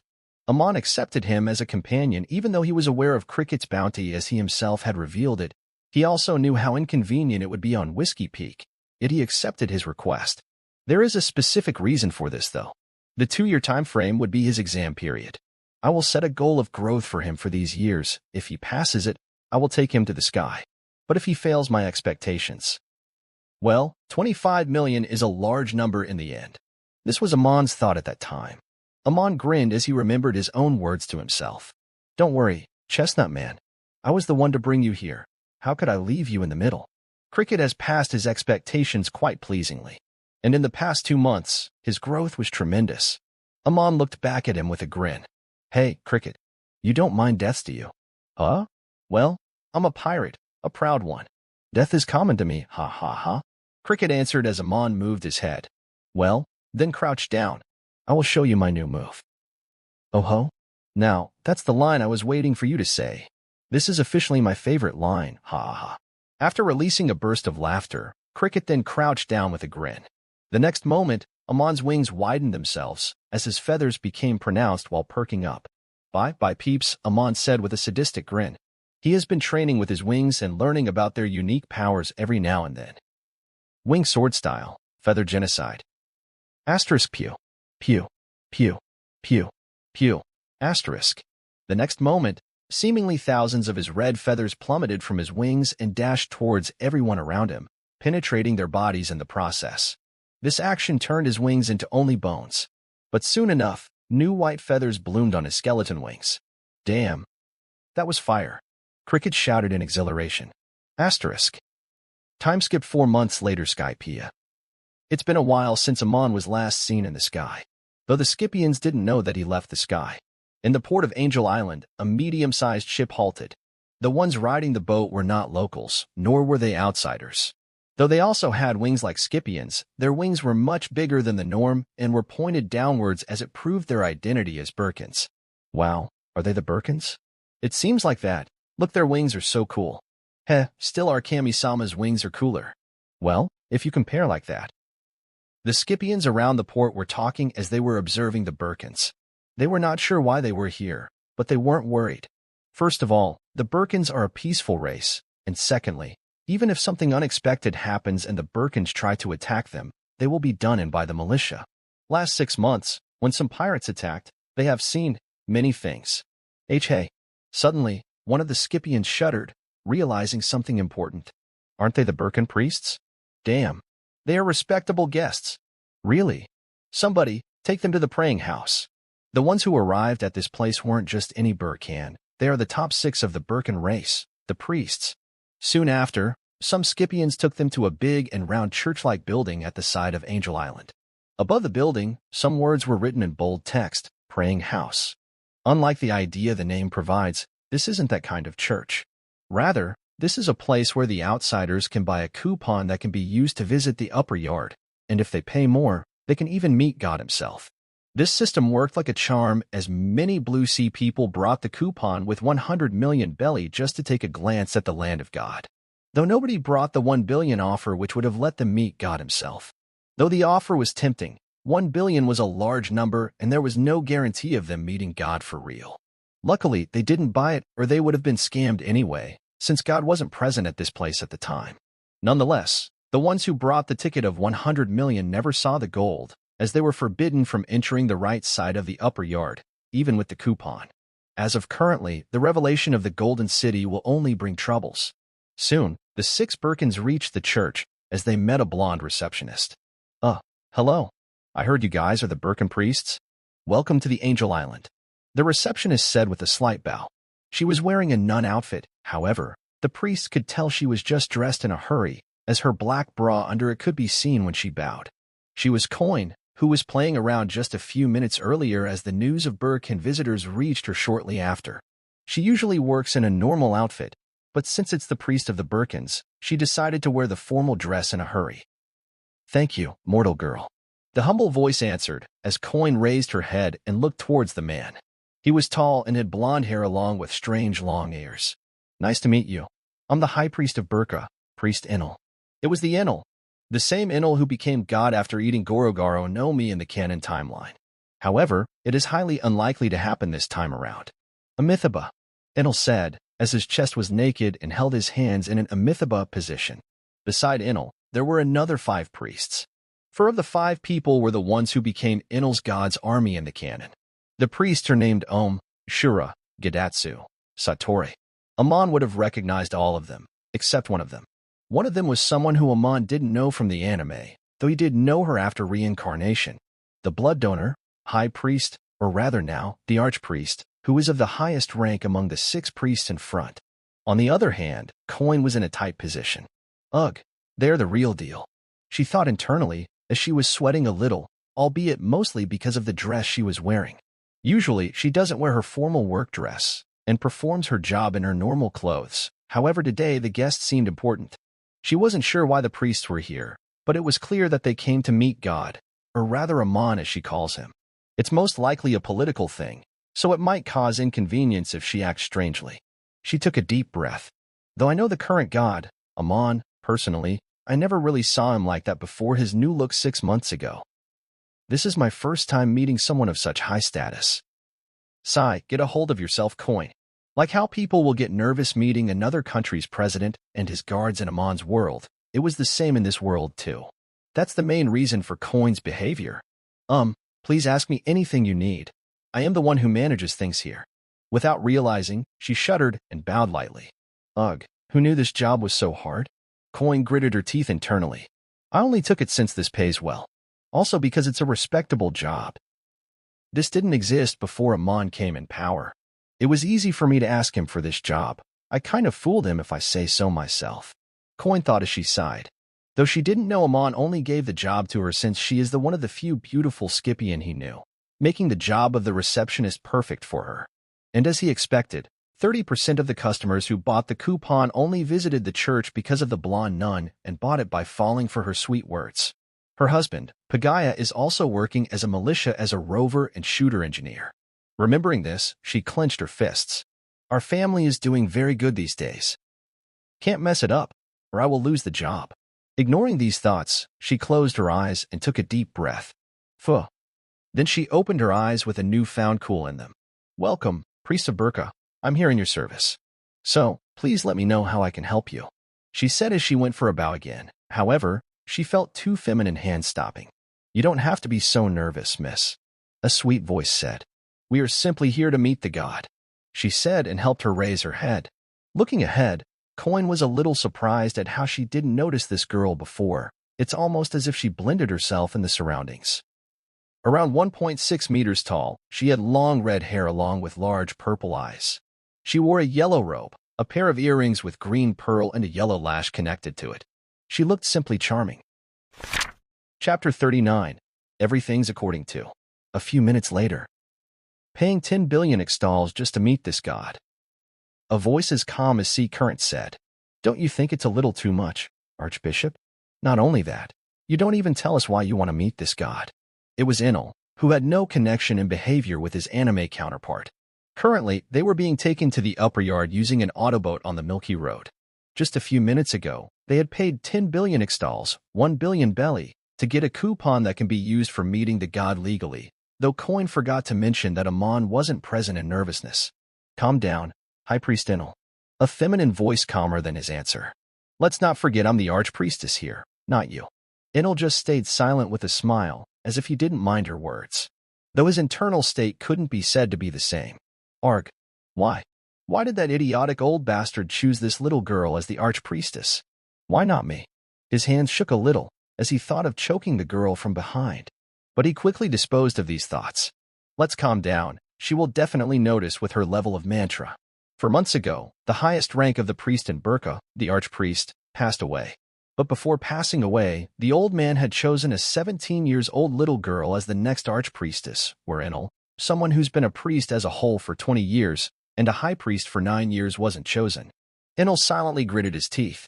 That old fucker. He adopted me when I killed my fucking parents and made me a priest. I lived as he wished for 20 years, and now he did this. Ugh. I should have killed him myself. While he was thinking this, the outside people just saw the calm smile on his face. Enel is a man who was abused by his parents in his childhood. It was ironic how people like that existed even in such a religious race. However, they do exist, as Enel is a perfect example of that.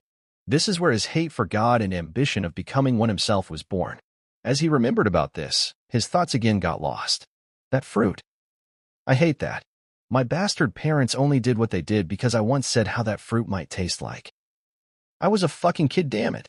Enel's parents were very religious, so when they heard something like that about their god spoken by their son, they obviously took their god's side and punished him severely. That punishment wasn't a one-time thing, though. One day I will eat it whole. The seed of the thunder god's tree? I will show you, God. I will eat that thing and make you pay for my past days. Enel thought as he felt his breathing get heavy. However, soon he calmed down. However, only the archpriest can enter the church room that holds the fruit. It is also kept inside a special type of locker that can only be opened by that sword on her hand. Enel thought as he looked down at the archpriestess' hand equipping a golden sword. I will kill her someday and take that fruit. Haha. Someday. While he was thinking this, Yona, the archbishop, was able to sense his thoughts to some extent. She was very nervous and scared. She never thought she would be chosen as the next archpriestess, and when she was chosen, she found out how her life is in danger. Let's calm down. Human thoughts will change one day. Priest Enel will also learn to control himself. Soon after, the 6 Birkans reached the upper yard's right eye, the city of gold, which was 70% fixed, and people were still working on it even at this moment. This was like a heavenly sight to the priests, as they had their mouths agape. Is this the kingdom of God? Yona asked herself as she had wide-open eyes that reflected the shiny city of gold. Likewise, all the priests were surprised. However, Enel was the one most affected. Looking at the glowing city ahead of him, his face had a shuddering smile. "That's so beautiful." Enel's heart was beating faster than ever. What is this material? This is mine. I want it dash. SS Celti. Suddenly, he felt a sword's tip touching his throat. Priest Enel, you are letting greed take over you. It was Yona, the archpriestess, who had unsheathed her sword and held it near Enel's throat. Let's not forget we are here as honorable guests. I would have punished you severely if this was Birka. Asterisk clap. Clap. Asterisk. Suddenly, they heard clapping sounds from a bit higher than their position. My. You guys are impressive. An internal conflict? Oh well, good for you, I guess. It was a little girl with long black hair, who jumped from the middle of Giant Jack after finishing this line. Thud. A small crater was created in the ground. Showing those kinds of emotions towards our home? You'd have already died if the redhead hadn't stopped you, long-eared monkey bastard. It was Raki who said towards Enel. She had her hand on her sword as her eyes glimmered for seconds. All of the Birkans were surprised and took a step back as they felt her emotions with their mantra. Especially Inel, who almost peed his pants. Asterisk. Soon after, Dewey arrived there after feeling the clash of emotions with his own mantra. Currently, he had the most advanced observation hockey after Amon. Seeing the priests, especially Yona, he quickly went for a hug. Haha. I never thought you would visit us, little girl. Dewey said as he patted the archpriestess back. He was quite familiar with her, as he spent around half a year in Burka before. From there, he knew the girl was as pure as a cherry blossom who helped them a ton. Ignore Raki, she is kind of messed up in the head when Amon's not around. You can talk with me, Dewey said as he canceled the hug. Hey. Hey. Inel and Raki shouted at the same time, though their reasons were quite different. Raki frowned and looked at Inel, while he was looking at Dewey with anger-filled eyes. He was humiliated by a little girl just now. He the high priest. Though the little girl is also seemingly someone of the same status as the position of high priest, in the end, it was a little girl. And now, this goofy-looking man. You were touching the archpriestess, he said calmly, with his eyes forming a glare. He was a little scared by the girl, but he knew she was weak with his mantra. Bunch of idiots. How dare they? It was then when Dewey noticed the other priests had already prepared for battle. Though Inel was dissatisfied with Yona becoming the archpriestess, he still didn't want some random weirdo to be disrespectful to her, and also use this opportunity to humiliate the mortals in front of him. Do you realize how disrespect dash? Shah. His words were cut short, as a spear scratched his cheeks and went past by. He was able to evade it at the last moment. Gulp. Wow, you didn't die. It was Wiper who was around 400 meters far from them. Fwoosh. In the next second, he came in front of them, seemingly using Sarar. He copied this technique from Amon, as he had seen it being utilized thousands of times before. As someone who calls himself Amon's rival even after he became God, he never lazes off. Though his technique is technically the same, he likes to call it Heavenly Step. Wiper looked at Inel, who was double his size in the eyes with a smirk. Hey, do you think you six are strong enough to go against us? Just who do you think we are? Haha. You dash. Inel. Inel was about to attack, but he was stopped by Yona's call. Bitch. I was doing this for you. Inel glared at her with his veins pronounced, but it soon disappeared. He closed his eyes and took a breath in. I'm sorry for acting like this, Archbishop. Inel bowed lightly as the other priests did the same. Soon after, Dewey also apologized as he didn't realize his mistake before. Both parties calmed down, but they could still feel the emotions in each other's hearts. Now, Dewey was sitting at a table opposite Yona, while Wiper and Raki were behind him, with the priest standing behind the redhead. There were also many Shandians and New God's militia glancing at them for fear, still working and fixing the ruins. So, ignoring the previous act, let's talk about what you came here for, Dewey said like a professional. Since the chief is stationed on Heaven's Gate, Dewey is the one who manages most things in Amon's absence. We came here to dash, Inel opened his mouth, but Yona touched his hand indicating him to stop. I apologize again, Yona said. Actually, we came here to meet Upper Yard's god. It's because of the news we got about his wings, she said as Wiper frowned, but Raki smirked internally. She was already let know of some small details by Amon. Oh, that. Yes, I guess it's a thing to pick the curiosity of the Birkans. When I was there, I did hear about the legend, Dewey replied. However, don't you guys know that Amir, God left for the Blue Sea 6 months ago? As he said this, Yona blinked and looked at the other's face. Soon her expression froze and her eyes shook. We weren't informed about this, she said as her voice got shaky and nervous.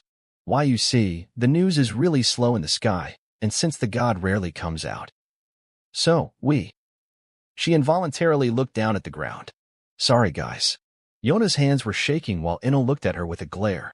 You didn't even ask the people outside. You wasted 10 billion stalls.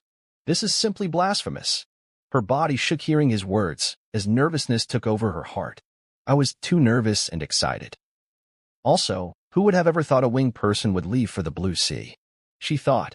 Raki could notice small droplets of tears forming in her eyes. Yona has been acting as an archpriestess for only 2 months. She was still 17 years old.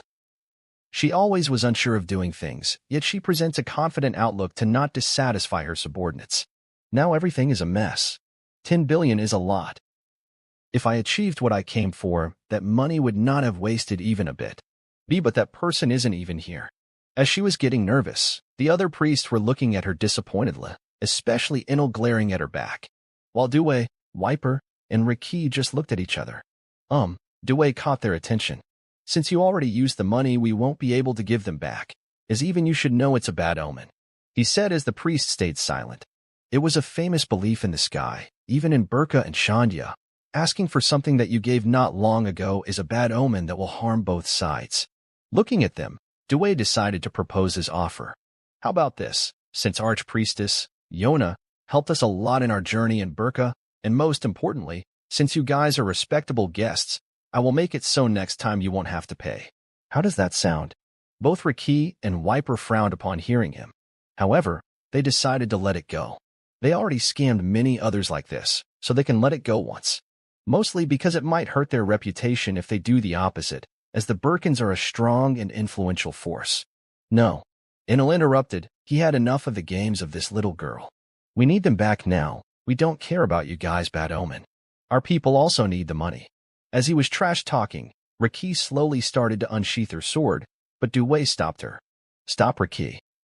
However, it was too late as one of the priests, Satori, had dashed towards Wiper.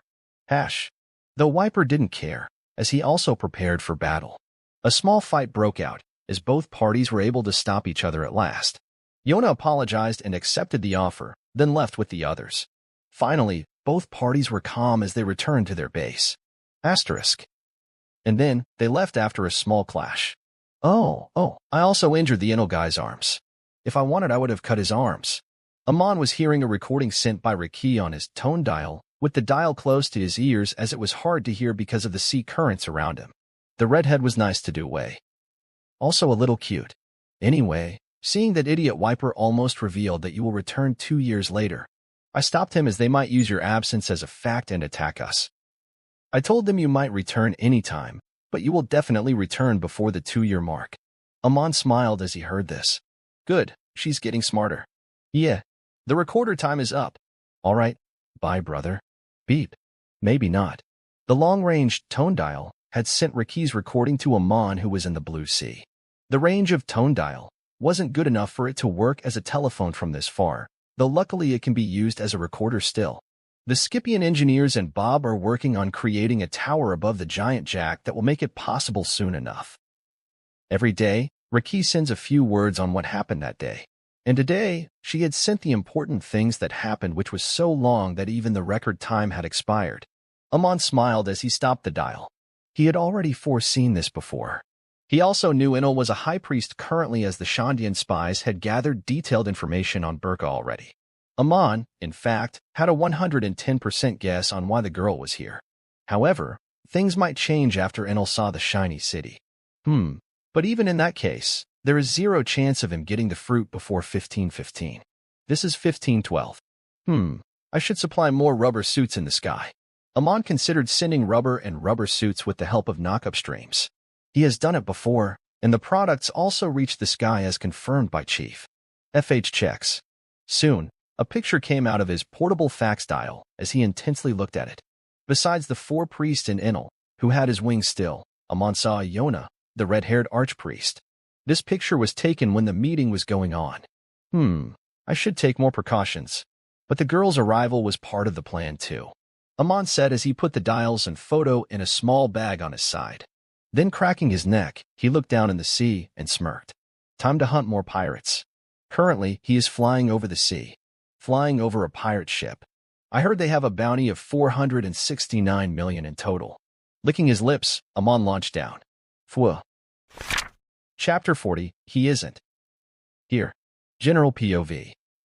Stopping the tone dial, Amon looked down at the sea where a pirate ship flying a Jolly Roger with blonde long hair on a human skull was sailing. Amon has been hunting pirates for the past 6 months and became quite famous. Until now, he has earned around 7.6 billion belly, though this was nothing if compared to a country's wage. Putting back the dial in his bag, Amon looked down. I heard their captain is a Logia fruit user, Amon said as he gripped his right hand wearing the sea prism glove given by Serif. Time to get some more money. Amon was flapping his wings now, and then to maintain his position in the air, as he took out some explosive dial and lightly tossed them in front of him. Bam! He used his wings like a baseball bat to hit the tossed-off dials towards the ship. Asterisk bang, bang, bang, bang, bang, asterisk. As he hit all the dials, they dashed towards the ship below, roughly 1,000 meters below. The wind current drifted their path, but Amon threw them after calculating things already. Soon, the dials were about to hit the boat, however. Whoosh! A strong wind current propelled the dials away. Boom! Oof! Surprisingly, the dials were tossed away by the wind, though Amon could tell it wasn't a natural one, as the wind pressure was only at that spot. After flying for 6 months, and trying to create his own wind version of Fishman Karate, Amon had a pretty good connection with the wind. His observation hockey's range also increased a little for this reason. With this, just now he could feel that the wind that tossed the dials away wasn't natural, obviously. So, did the Logia user eat something like air fruit? Amon said, as he used his observation hockey, eagle vision, and acknowledged someone did manipulate the wind. That someone being a woman in her 30s with blonde hair. Heh, using air against me? Amon looked down at them with a smirk. Ironic. Amon didn't care, at all, as he started to spin rapidly in the air using Jeppo, while also flapping his wings to be extra fast. Windsword style, wind tornado. The weather didn't change, yet a tornado was formed in the middle of the clear blue sea. A storm. Ah. Run. Protect the ship. Soon, the defenseless pirates got their shipwrecked. Asterisk. You cough. How dare you? The captain of the Sakaki pirates, the blonde Captain Saki, yelled towards Amon, the infamous Crimson-Winged, though she didn't realize this fact yet. The woman had her clothes rigged and was crushed against the ship's wall, with her shoulder being penetrated with a small dagger made of sea prism stone. Amon made it after meddling with many dials, as sea prism stone is very hard to modify. Cough, remove this dagger, or I will kill you. She was yelling constantly, and while she was doing so, Amon was a bit far from her, standing on top of a dead body with an orange in his hand. Amon put the orange on the ground and looked back towards the captain. He had a heavy frown on his face. Hey, bitch. Can't you see I'm trying to concentrate here? Do you want me to— Ow, that's quite a figure you got there. Amon's frown disappeared. I didn't notice it until now. Hha. You bastard. Who do you think you are? The woman shouted as she covered her body. Though the boy in front of her didn't look bad, she would rather kill herself than giving herself to a person who killed her comrades. I'll gouge your eyes out. Anyway, ignore that. It's kinda hard to control my desires as a teenager, you see, Amon said as he yawned. Rather, tell me, how did you control the wind before? Amon said as he took a notebook. Though it seemed like he had his guard down, in reality, his wings were arched up and the feathers were pronounced, prepared to attack anyone too smart. Currently, 68 of the 80 pirates in the ship were dead, though some were still breathing. They were unconscious. Is that even a question? The woman tried to get up but failed to do so, falling back on her butt. It's my devil fruit power. But that's not important. You free me now, dash. Asterisk pew. Pew. Pew. Pew. Asterisk. Suddenly, she found 7 blade-sharp feathers around 2 sides of her neck, stopping her from moving a muscle. Gulp. Why you? You are the Crimson Wing, Lucifer. She asked as she stopped moving completely. Uh-huh. I got Lucifer added to my name. Amon said, surprised. Fuck. I'm God and devil at the same time. Amon whispered and covered his face, and made a dramatic pose by almost falling on his back. But soon he returned back to normal. Ahem. So, miss, you must have realized what type of situation you were in, correct? Answer my questions, and I will not rape you with my octopus pets. Amon said as he put his pen in the notebook. You little fucker. She was interrupted. Tell me about your devil fruit. So, Logia. Steam fruit? Amon said. After eating, your body turned into steam, and you can now release hot air, however, can't manipulate wind/air, or even the steam in your surroundings. Amon said. So, to simplify things, you have a steam body, and can only produce steam and control the ones you produce, correct? Yes. The woman answered silently. Pretty weak. But it will do the job. I only needed a Logia because it's intangible property. Amon wrote them down in a mixture of ancient language and English, yes, so that nobody can read it unless they are proficient at both languages. Even then, it will take hours to intercept the words. Amon then glanced at the woman who was biting her lips, seemingly thinking of ways to survive. Miss, calm down and answer. The woman's body shook as she looked at him.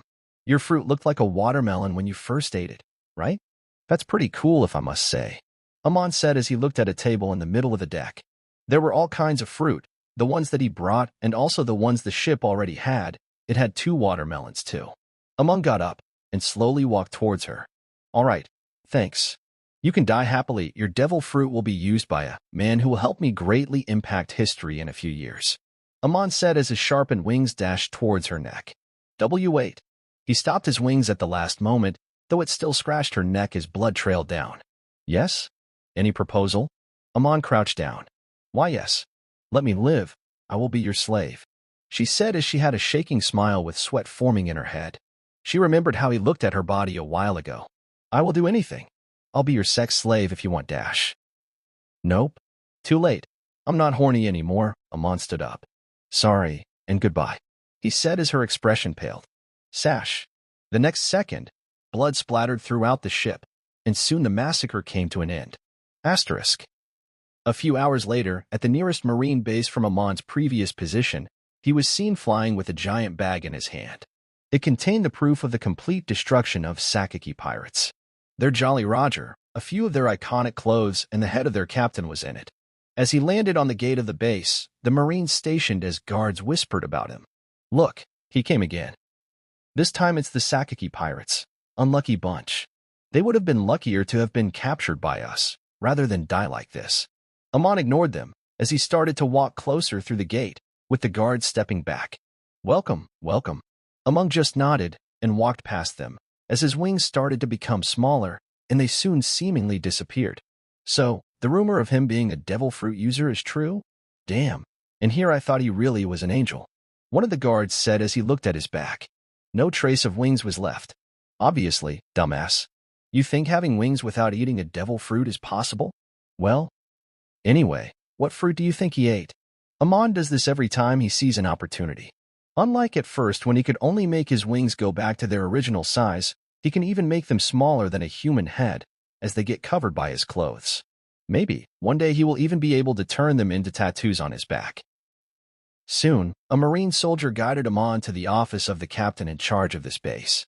As next, Amon found himself sitting in a chair, though the chair opposite to the chair of the captain was empty. Wait a minute, I will send the captain soon, the guide Marine said in a gruff voice as he went away. Amon looked around the room as the Marine left. Ah, so boring. Amon released a breath and put his legs on the table as he leaned back. He then took out a mango ice cream from his bag and started to eat it. A few minutes passed, and Amon finally heard the footsteps of a person coming towards this room. And here comes the drama queen, he thought with a deadpan expression. Soon, the shadow of a woman fell on the room, as Amon looked back to the pink-haired Marine captain. Oh, what's up, Hina-chan? It's been a long time since we met. I almost died missing you, Amon said as the girl entered the room and sat on the chair opposite to him. It's been only 2 days since Hina saw you the last time. Hina is annoyed by your presence. It was a 22-year-old Marine captain, Black Cage. Put your legs down, or Hina will put you in jail. Chapter 41. Hina-chan and Octopus-kun. Put your legs down, or Hina will throw you in jail, Hina said as she lightly sat down on her chair. With a soft smile on his face, Amon did as she demanded while still eating ice cream using a spoon. Meh, throw me in jail? Bitch, you are lucky I'm not controlling the world yet. You'd have already been under many now. Though of course, he didn't say it out loud and maintained a soft smile. You are too professional and serious, Hina-chan. Amon smiled sweetly. But that is what Amon loves about you, he said and leaned back. Hina frowned hearing him, especially how he referred to himself. Is he mocking Hina? She asked herself. However, she didn't try to retort. Soon, Hina lit a cigarette. I saw the large bag outside. So you hunted the Sakaki pirates this time, she said as she picked up a bounty poster of Captain Saki who was killed a while ago by Amon. Sigh. She released an involuntary sigh as she looked at Amon's face. Just look at him. Look how he's eating ice cream. He doesn't seem like a person who just ruthlessly killed 80 people an hour ago. Sigh. This is the truth of this world, huh? Hina soon shook her head and pulled herself back. This was none of her business. In the end, she was just an average Marine. As Amon sensed her emotions, he chuckled, making Hina confused. He remembered the day of his first kill. It was back when he was only 6 years old and had gone to the upper yard for the first time. In excitement and nervousness, he was spotted by a militia. Without any choice, he had to kill him, which he did very silently and ruthlessly. Though after doing so, he vomited for hours and was unable to eat for a day or two. Yet, at this point, killing doesn't affect him at all. Humans are adaptive creatures after all. It has been a long time since the guy who reincarnated in a fictional world has grown up. Hina is sorry. Hina's calm tone brought him back to reality. You have to wait for around an hour as the bounty is big this time, and we also have to check the proofs, she said as Amon waved his hands. No problem. This is my favorite part of coming to this marine base. Spending time with my cute Hina-chan, Amon said as he leaned his chin on his hands, though his internal thoughts were quite different. Fucking boring. At least she shows some reactions now and then. A few minutes passed as Amon was eating his third box of ice cream. He opened his mouth with food inside. Highway, Hina-chan, you shouldn't act so cold with me. Gulp. Finish your food, Hina said lightly, as she had her eyes closed, and was leaning on the back of her chair with a cigarette in her mouth. Amon licked his lips. After all, we both started our journey 6 months ago, though the job is different. Yet, this proves how we were born to be with each other, Amon said. Like the first day when I came after hunting some pirates, you were the newly chosen captain who just finished her training. It's as if God has prepared this even before the universe was created. Or maybe, the universe was only created for both of us. Amon leaned forward. Let's get married.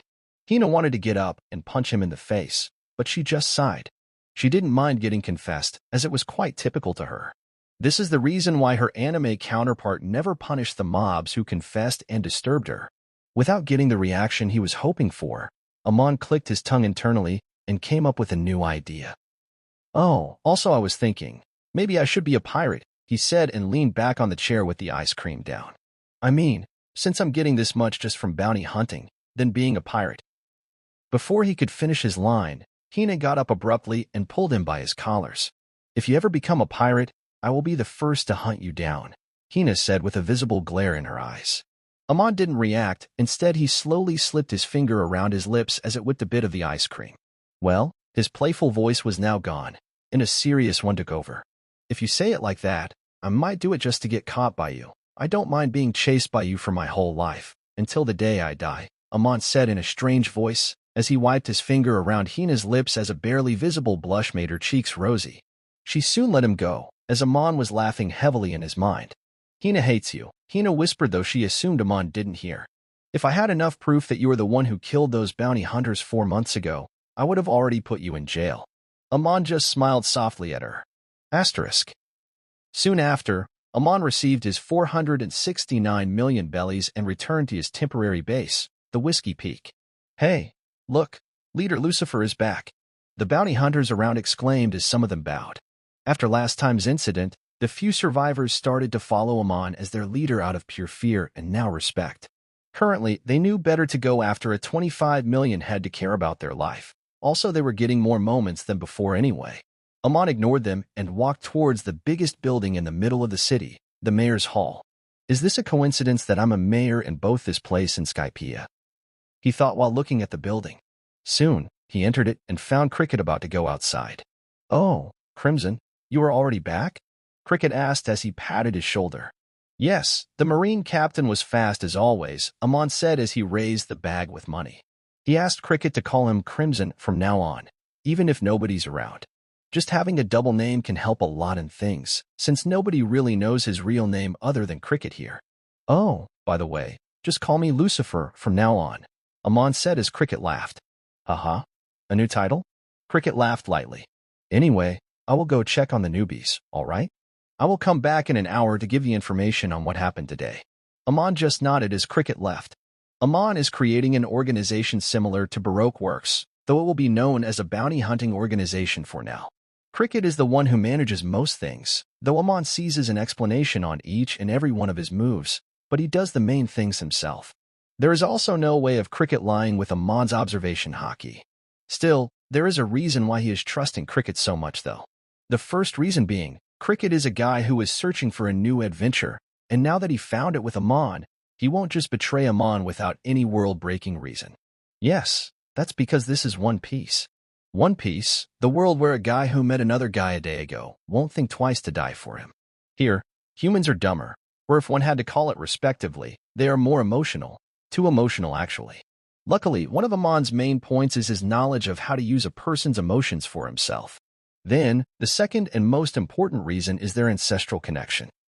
That's pretty much pure bullshit in Amon's previous world. However, again, in this world, it is completely normal. Amon is using his meta-knowledge at its best. Not only the things that will happen in the canon, even the people's characteristics will be used. Soon, he entered the building and went to a hidden room with the size of 4/10 of a football field. This is a room which was used for many things by the previous mayor, the skinny guy with a deep voice. Though Amon modified it using dials so that only he could enter the room safely after doing some tests, proving how Amon's knowledge of dial was increasing even in this blue sea. Amon then went to a corner of the room where 3 treasure chests were kept. They look exactly the same, however, 2 of them were traps with normal fruits inside of them. If someone gets greedy and touches the wrong chest, they will immediately get electrified and attacked by various kinds of dials hidden around the room.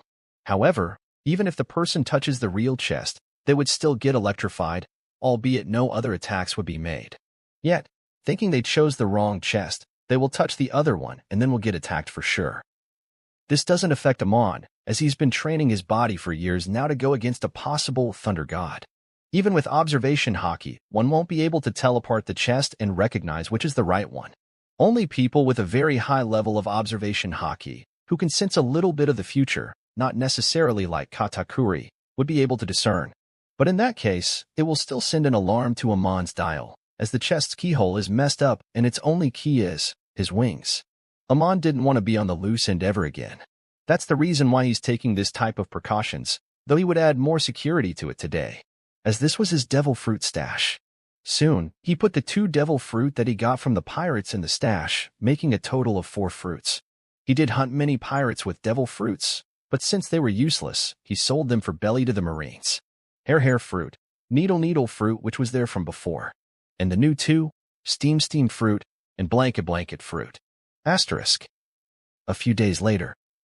Bam. Bam. In the sea, Amon was deep underwater, fighting against sea kings. His wings were covered in plastic paper, and also he applied a gel which reflects water to a 100% extent. Asterisk go or. Asterisk. A sea king dashed towards him as he prepared a punch. Under the water, his fist shined slightly as he punched towards the sea king. Bam. It hit the sea king in the head, as it was thrown far back. Yet, it returned after not so long. Their fight escalated, with Amon coming out the winner. Asterisk. Days later. Amon was in the same secret room, albeit this time, the room was filled with 4 types of specific fruits. This time, he also wasn't alone, as he had a small octopus with him, locked in a glass container. There was also a man tied by many straps, ropes, sharp strings, and electric wires a bit behind him. He was struggling to get out, however, only hurt his body by doing so. His skin was getting cut by the strings and was getting shocked constantly because of his struggle. He was kept inside a glass coffin even though he was alive. Amon glanced at the man while he lost consciousness and went asleep. Then he put the container on the table and walked to the 3 chests. He took out the needle and blanket fruit and walked back to the octopus. The octopus, who was clinging to the glass as Amon knocked on it and fell down. Currently, Amon didn't have any particular emotions other than boredom on his face. Currently, he is checking the famous theory of Blackbeard eating 2 devil fruits. The theory of him having more than 1 heart. The theory that a devil fruit occupies the heart of the consumer. There are many flaws in it. Since if so, then how did the non-living creatures who ate the Zoan devil fruits did it? Amon thought as he played with the octopus from outside. Those mechanisms don't have a heart. He said as he saw the octopus trying to reach him from inside the glass. Well, I don't know. That's why I'm here with you, little October. Amon said to the octopus while he started to cut the orange devil fruit of blanket into pieces. An octopus has multiple hearts, after all. Chapter 42. 3 Hearts. Amon cut the orange-looking devil fruit into pieces and diverted his attention from the octopus. He glanced at the unconscious man behind him as he walked towards him. It was a man of average stature, who was naked with only a white curtain covering his lower half. Before experimenting on the octopus, Amon needs to be sure of something. Maybe I should have gotten a woman. I prefer a naked woman rather than a grown-up man. Amon shook his head. But oh well, my fragile heart won't be able to take the impact of killing a woman. Amon snickered at his own words, and then he walked towards a strange-looking computer with many colorful buttons on the keyboard. Time to wake him up. Standing before the computer, Amon pressed the red button. Beep. ZZTK. An electrical discharge went through the unconscious man as his body jerked up. AAAARGGH. Ignoring the pleading of the man, Amon then placed 24 vision dial, motion capture, dial all around the room, making a circle around the coffin. Then he walked slowly and stood beside the glass coffin. It was kept above a table and was high enough for Amon to rest his chin on the glass. Currently, the man who regained his consciousness was inside the coffin and was looking at Amon with terrified eyes. Free me. Please mmm. Before he could finish his words, Amon shoved a round mouth-sized pipe in his mouth through the small hole above the glass coffin. The pipe then reached his throat and windpipe. He was crying tears, but Amon didn't show any reactions. Rather, he just took the piece of orange devil fruit and dropped it through the pipe. Mm. Amon rested his chin in the coffin while looking at the man whose face turned blue from the terrible taste of the devil fruit, waiting for the day I eat one. Soon, he noticed that the leg of the man was turning into a blanket. The orange devil fruit was the blanket fruit, which lets the user turn into a blanket. Amon was testing the theory that devil fruit occupies the eater's heart. Previously, he had researched the hearts of devil fruit users. However, the hearts were no different than normal humans' heart. Amon believes it's because of the devil fruit reincarnation. Just as the person dies, the devil fruit leaves the body and the body returns to normal. Unless he gets a heart cut by Opopnomi, or at least the heart of Buggy the Clown, he won't be able to test the hearts of living subjects, at least not with this level of equipment. For that reason, he needs to use the rough way of testing, which he is doing now. He will make someone eat 2 devil fruits, and according to his previous tests, the body will explode in a second. In this time's test, Amon has already placed motion capture cameras to capture the clip of the explosion. After the clip was there, he would slow it down until he could see the starting point of the body's explosion. If it's around the heart, then he will at least get some headsets. Amon didn't waste any time and dropped another piece of fruit through the pipe, albeit this time it's an apple-looking devil fruit, the needle fruit. Slide. As the piece was sliding through the pipe, Amon quickly ran to a corner, behind a shelf. Boom. Soon, an explosion occurred, the explosion of a living human body. Amon peeked from the shelf. The glass coffin was intact, however, the man inside it was not. In fact, there was no man inside of it. No head, no limbs, no eyes, and ears, in fact, not even bones. Only blood, and even more blood. The coffin was a blood pool now. So gross. I hate this. Amon sighed. But I have to do what I have to. Amon then went to the bathroom to puke his disgust away. He came back to the room again, after doing tons of tests obviously. A few minutes passed, and Amon was sitting in the computer chair with some motion dials connected to it. He still had the blood pool coffin behind him. Currently, he didn't have any particular reactions in his face, other than pure disgust. This is the 3rd time, yet I can't get over it. Fuck. Amon had a mask on his face as he said this. He covered his mouth to not puke. He turned on the room freshener as the disgusting scent soon was overcome with the beautiful scent of lemon. Soon, he changed his mask with one filled with air freshener scent and started to work on the computer. Tap, tap, tap, tap, tap, tap. He typed fast as the screen showed the video he captured with the motion dials. Boom. The video played at normal speed as it showed how the body got dissolved in a second. He then started to decrease the speed to its utmost limit. It was slow, very slow as it showed how his veins got pronounced and his body got destroyed.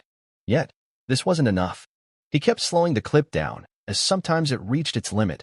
Amon created a new file and again did the same. Just like that, around 10 hours passed by. The screen kept going on for minutes as finally, the judgmental time came. This is the time when Amon will learn if the explosion really starts from the heart or not. It was still hard to see things at that speed. However, Amon's observation hockey did the trick. The clip was slow, but Amon's world was slower. It's as if the time had completely stopped, and Amon was seeing things absolutely clear. He noticed the starting point of the body's explosion was its chest. However, specifically, is it the rib cage? Is it the lungs? Or is it the heart? This time his observation hockey wasn't at fault, but rather it was the technology that Amon had now, which wasn't enough to pin that out. For now, let's assume it's the heart. If so, then the octopus with 3 hearts should survive. Right? Amon asked himself while looking towards the small glass container on another table, which contained the scared octopus. Asterisk. Amon then ignored the bloody coffin and went towards the octopus instead. He could sense how scared the octopus was, though he didn't care. According to his calculations, even the three-hearted octopus will die too. But even if it survives, he will kill it himself to extract the devil fruits. Oh, suddenly, Amon looked at a table inside the room. The two devil fruit reincarnated already. Good. Looking at the orange-like devil fruit and apple-like devil fruit, Amon walked towards them and returned to the octopus. Looking at the octopus with his emotionless eyes, Amon shook his head. Soon, he cut another piece of the orange devil fruit and decided to drop it inside the container. He was careful to not give the apple as the first fruit since it's the needle fruit. Potentially, it's very dangerous. Even an octopus might kill him after eating that. He then slowly dropped the piece. Drop. The little octopus hurriedly took some steps back, as he felt danger from the incident just now.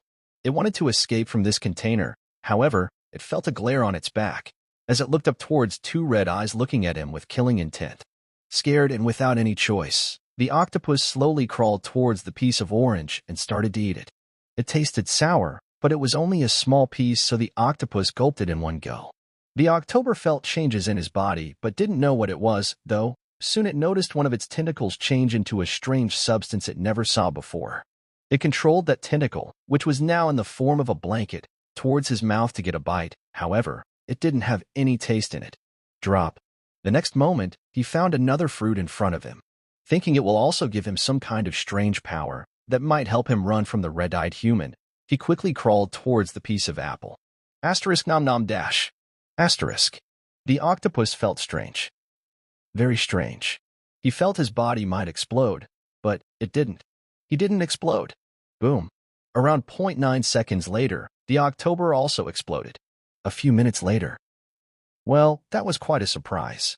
It didn't explode instantly. It took 0.9 more seconds to explode than a human. Amon said, looking at the clip. He sighed. So is this a failure? Will I have to be satisfied with a single devil fruit? Amon asked himself as he leaned back in his chair.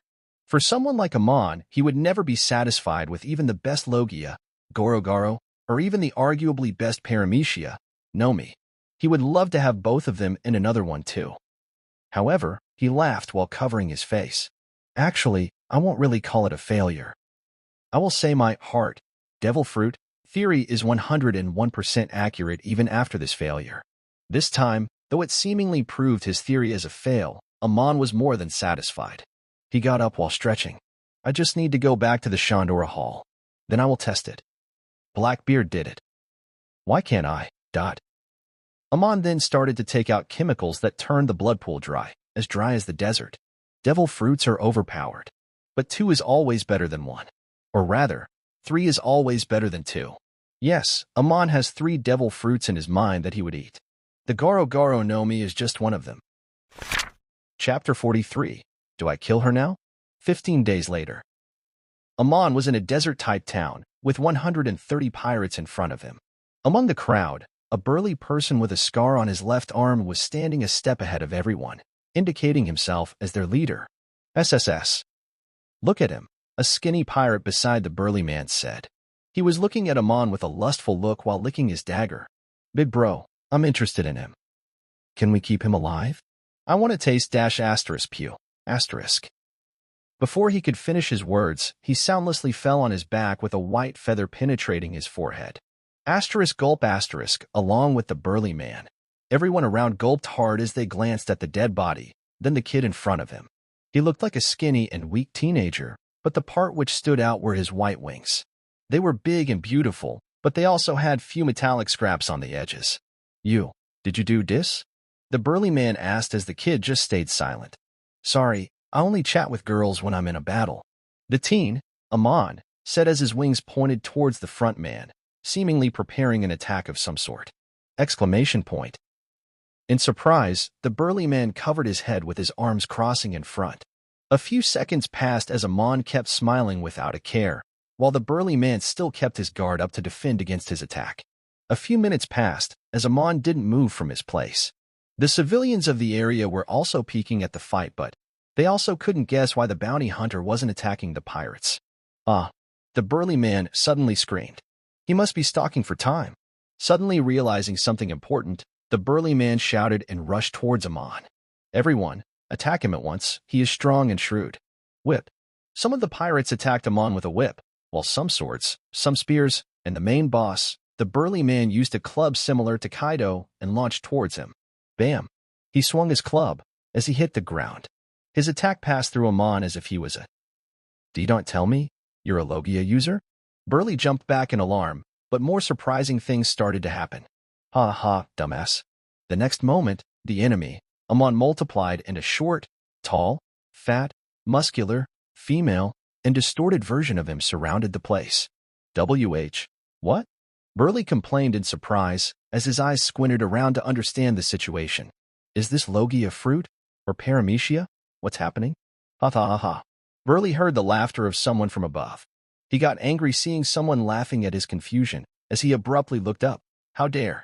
It was a flying Amon. What the fuck?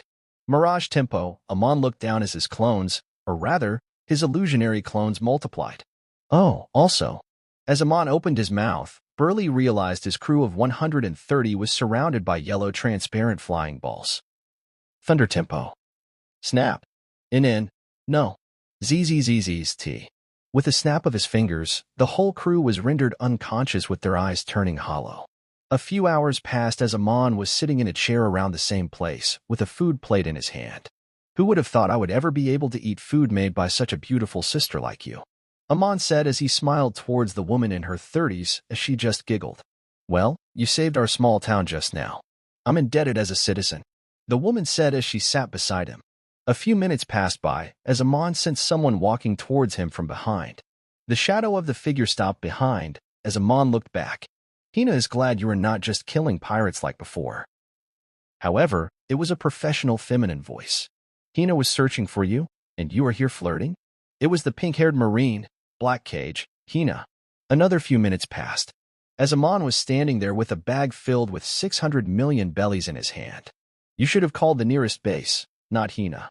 This isn't Hina's territory yet, Hina said as she had her arms crossed and a cigarette in her mouth. I only have your number, Amon lied skillfully with a wink as he checked the money. Besides, you could have notified the nearest Marine base yourself. You didn't need to come here. Hina just stayed silent at his logic. There was a problem with the Dindin Mushy connection between the two bases, Hina said. Besides, Hina just wanted to keep an eye on you. Yeah, I get it. You should just confess at this rate, Amon replied while closing the bag. Anyway, thanks for the fast service like always. He gave her a salute, as Hina just rolled her eyes. It would have taken more than a day to get their bounties, but with Hina-chan helping me, Amon didn't need to wait so long. Before Hina could get him for mocking her, Amon flew off. Fat. Hina noticed his wings had small metallic scraps on their edges. Was he injured? No. That's none of Hina's business. Hina turned around to the criminals who were caged by her ability and prepared to leave. In reality, Amon has added something like an exoskeleton to his wing's edge. Obviously, it's not a permanent effect and can be removed anytime, since Amon didn't want to damage his precious wings. The exoskeleton wasn't just for defense though, as the pointy edge of 3.5 millimeters of it is made of sea stone, while the other parts are normal. Besides acting like an anti-Logia wingblade, they function similarly to Nami's weapon Climatact, with the technology added to it. Albeit it is easier to use with them being attached to his hand like wings. 5.5 months later, 1 year until Amon returns. During the last year, 60% of the bounty hunts in Paradise were done by a single person, Crimson Wing, Lucifer. It was mostly because of his flight ability, as he doesn't need to wait for a boat like other bounty hunters, and was able to capture pirates even before others reached that place. Besides that, Amon received more clients than the average hunter. The clients are the ones who hire bounty hunters for their protection from criminals, or in some cases, to specifically hunt criminals who they have a grudge against. His flirting worked here, as he got many jobs with his sweet tongue in the initial stage of his career. He even lost his virginity to a busty one-san. However, his past hard-working days were over, as these days, people plead him to take jobs. He was this generation's best bounty hunter after all. Obviously, by monopolizing over the hunts, Amon made many enemies, criminals/pirates and bounty hunters alike. While he made most of them vanish, the smart ones joined him. though some died accidentally because of being too smart by trying to plan on his back. Ignoring those useless conflicts, Amon decided to create an organization/guild. Initially, it will just be for bounty huntings, though Amon has plans to change that fact later on. Currently, he's working on creating it. The Marines also don't intervene in this. Rather, they, or more specifically, the world government values famous bounty hunters just next to the Shichibukai, though they don't declare it officially. For this reason, the Marines act very generously towards Amon and also keep an eye out for him, since he can potentially turn into a pirate. For that reason, they also stationed many spies throughout Whiskey Peak, who are working undercover. Obviously, Amon is aware of them all, though he doesn't mind them. After all, right now, he isn't doing anything illegal. At least not yet. Creating an organization/guild isn't illegal. In fact, it's highly encouraged by Marines as it will boost the chance of a victory for bounty hunters against criminals. There has also been a special guest lurking around the Whiskey Peak for a while. Asterisk. Amon was sitting in a room on the first floor of the mayor's mansion, while people were coming and going as if this was some sort of an interview room. "Congrats, you were hired," Amon said as he shook hands with a burly man in front of him who smiled and accepted his hands. "Thank you very much." Soon, as the man left, Amon fell on his seat. "Sigh, so boring and monotonous," Amon said as he closed his eyes and rested in his chair. For the last 2 months, he was hiring bounty hunters for his guild named Wingless Valkyries. Learning that the famous Lucifer is creating a guild, many hunters across the world were naturally interested in joining, so they came here to Whiskey Peak. Though many of them returned without joining, as generally when joining a guild, one doesn't need any background check. But Amon does that, to take some precautions, and makes them fill forms with a very small amount of information which doesn't hurt their pride or sense of security. Though this was a big problem, as bounty hunters won't usually fill these types of forms. However, most of them did it only for this once, since the forms weren't that intrusive, also since after filling the form, their leader would be Lucifer. According to the form, besides the personal information part, they would have to pay 30% of their hunts, as the provider of those hunts is the guild's master, Amon himself. Many didn't agree, obviously, but as time passed, they were kind of forced to do so, since no new job came to them other than generic hunts. So, as time passed, Amon's guild now consisted of 10,000 members, causing his profit to skyrocket. He now held on to 16 billion belly. To compare, Amon can be said to be a guild master of some sort from medieval fantasy worlds. Not only that, he also had a contract with the Marines about providing them pirate heads now and then, so the Marines also stayed out of his way, or at least they did it like that openly. In this job, there were cases of cheating, obviously. However, they were punished thoroughly and set as an example for the others. As for, in front of Amon's observation hockey, no one could get out after lying. A few minutes passed, and Amon was still on his chair while he was drinking mango juice using a straw. He had a bounty poster on his head, the bounty of a black-haired little girl with bright blue eyes, the bounty being 79 million belly. Amon sensed someone coming towards the room, as he burned the paper with a dial, and it burned instantly, not even leaving ashes. Soon the door opened. Creak. As a tall and beautiful woman wearing a black jacket and a hat entered the room. Amon looked at the woman. The interview has ended already, but... A reassuring smile bloomed on his face. "I can make an exception for a beautiful miss such as you." The woman released a smile hearing him as she bowed while raising her hand with the hat on her chest. "It's Miss All Sunday. Nice to meet you." Black hair and blue eyes with a blue ring in her pupils. One of the few people of this world who can read the ancient language, but most importantly the language of the Pongilth. The same person whose bounty Amon just burned, the demon child, Nico Robin. Amon was fully aware of who she was and why she was here, as she was the special guest who had been lurking around this place. He stood up and shook her hand with a smile on his face. "Now, the question is, do I kill her right here and now?" he asked himself in his mind. Chapter 44, Little Brother. A few minutes ago. Nico Robin POV. I'm currently walking through Whiskey PE. Suddenly, I feel a pull in my arm. While controlling my fright, I slowly looked back. Hick. Hey, beauty, want to have some fun? Luckily, it's just a drunk bounty hunter. Foo foo foo. No, thanks. I'm fine. Fleur. Clutch. Crack. I rejected the drunk-looking guy by cracking his neck and slowly started to walk out of that place. I was walking through Whiskey Peak, around the mayor's house while making it seem like I'm just touring the island. People don't really question my behavior, as I'm pretty good at hiding in infiltrations like these. The Grand Line is dangerous. I came here 2 months ago to lay low for a while, and I have finally decided to join a faction. A few months ago, I was a part of a criminal organization in West Blue and kept laying low until they were captured by Marines. After that, I started to ponder on which place I should go to next. And here I am, in the dangerous Grand Line, at Whiskey Peak. It's been 2 months since I've been here, and for the last months, I have been keeping an eye on the guild that the guy named Lucifer is creating. Lucifer is most likely a code name, like me, as I call myself, Miss All Sunday. I don't think this guild/organization has started to do any criminal act yet, though it's inevitable to happen in the near future. After all, the leader is a 15-year-old teenager. He will fall for greed, soon. Until then, I will be with them and keep laying low. Grand Line is dangerous. I will return to West Blue again after I gather some information. Until then, I will leech the group off like I always do. I'm cursed that any group I join will get destroyed.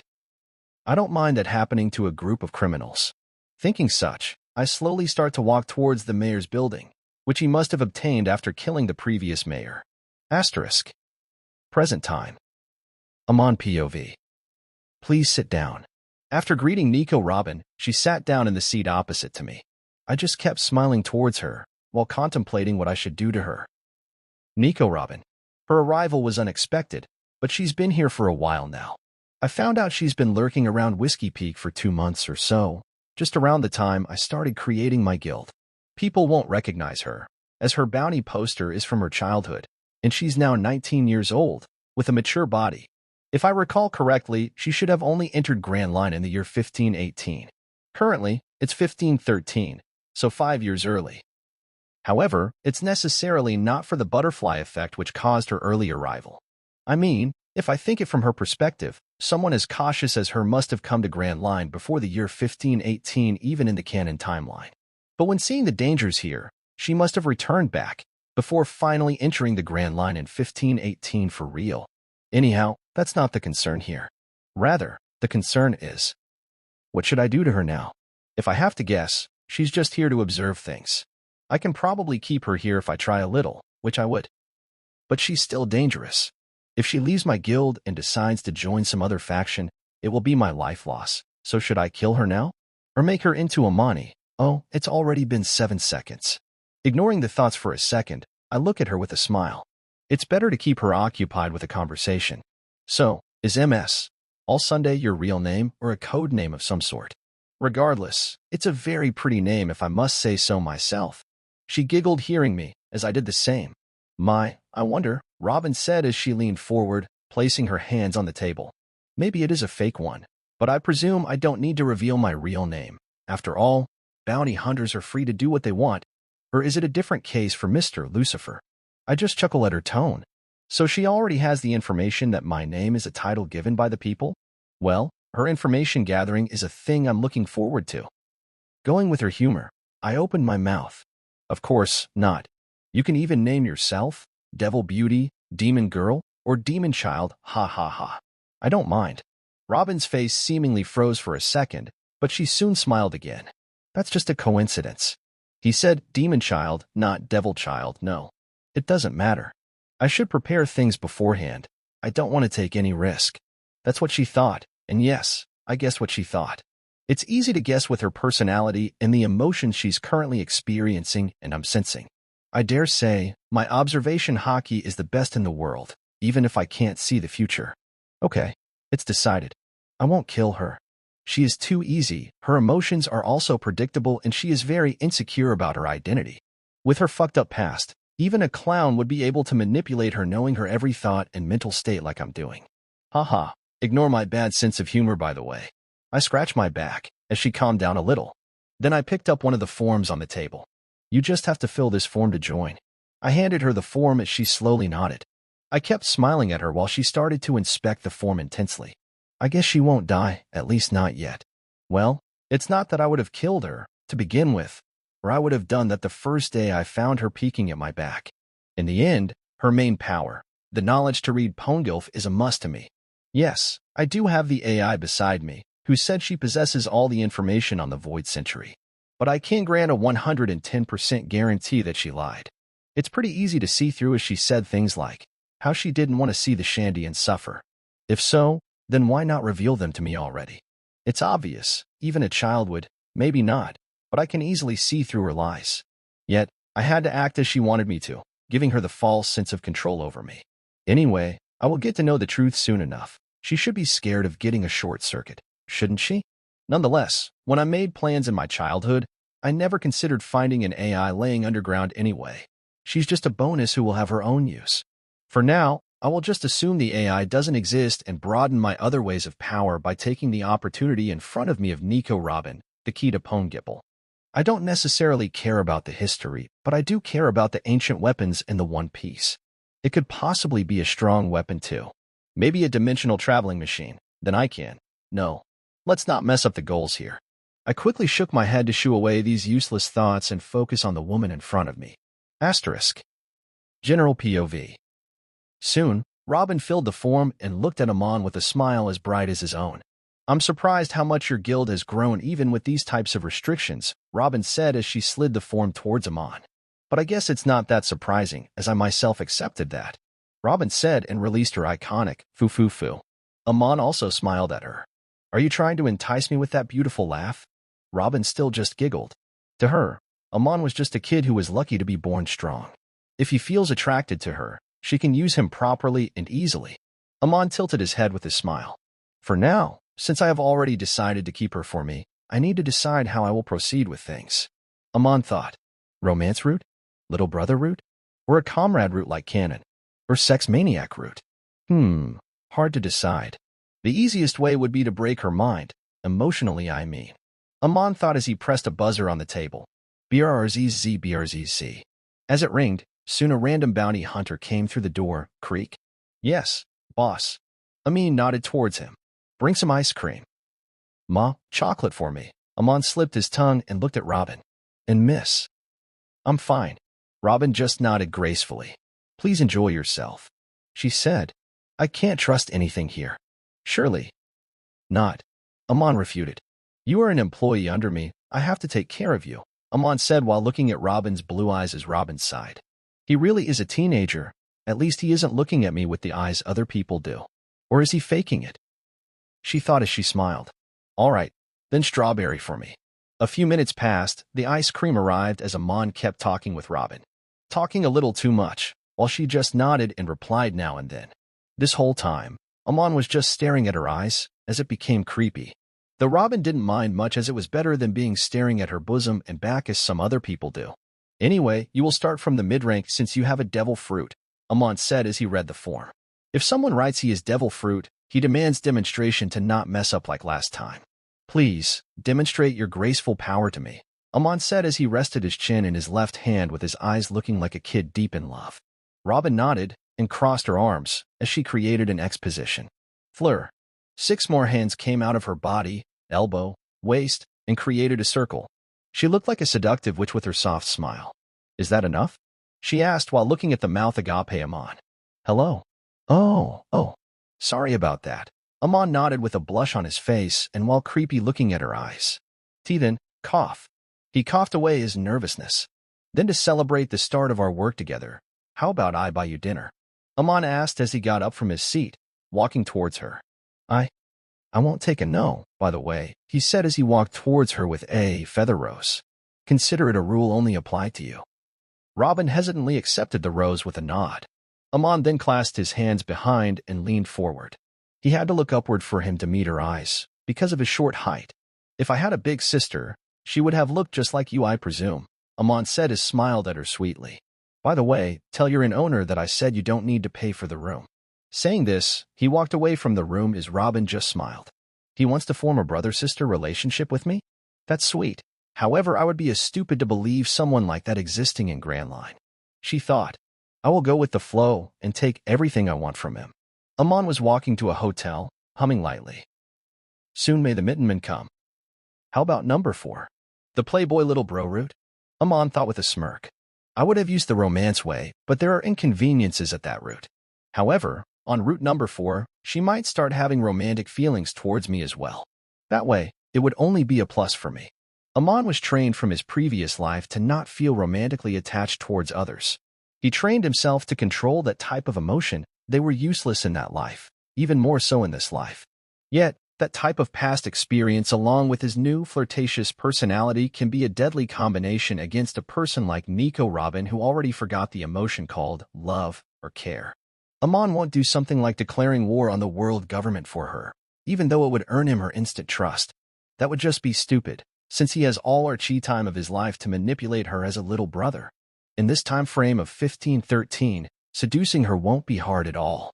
She is currently emotionally imbalanced, after all. Against her, Amon won't use the normal cliché, "you're important to me" card. Rather, he will use the hard-to-use, "I'm important to you" card. In love, even the purest being can become corrupted, and the corrupted being is pure as a cherry blossom.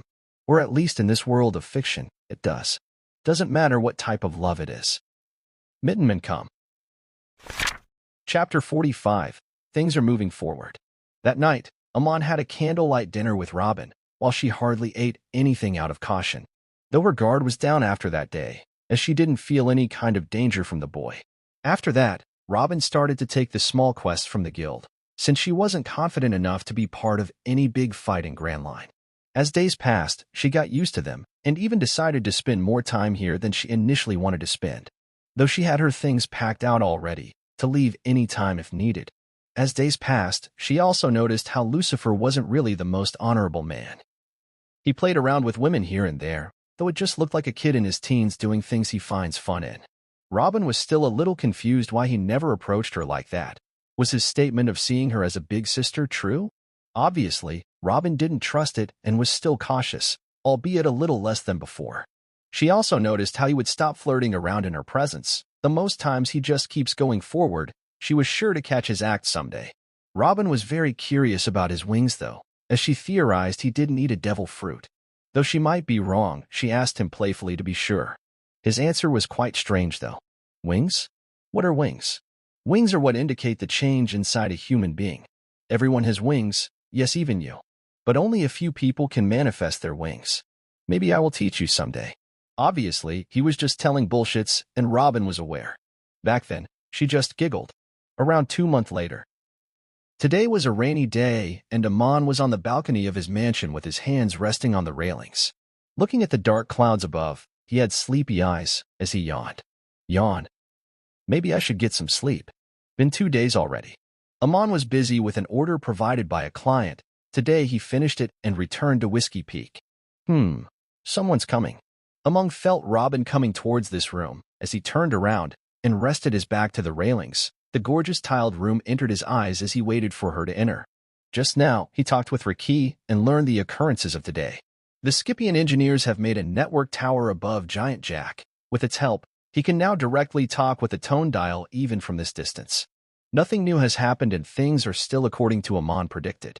He will return soon, and with his new power-up, along with the devil fruits he got, it won't even be funny how he will massacre the 3,000 Birkans if they decide to go the hard way.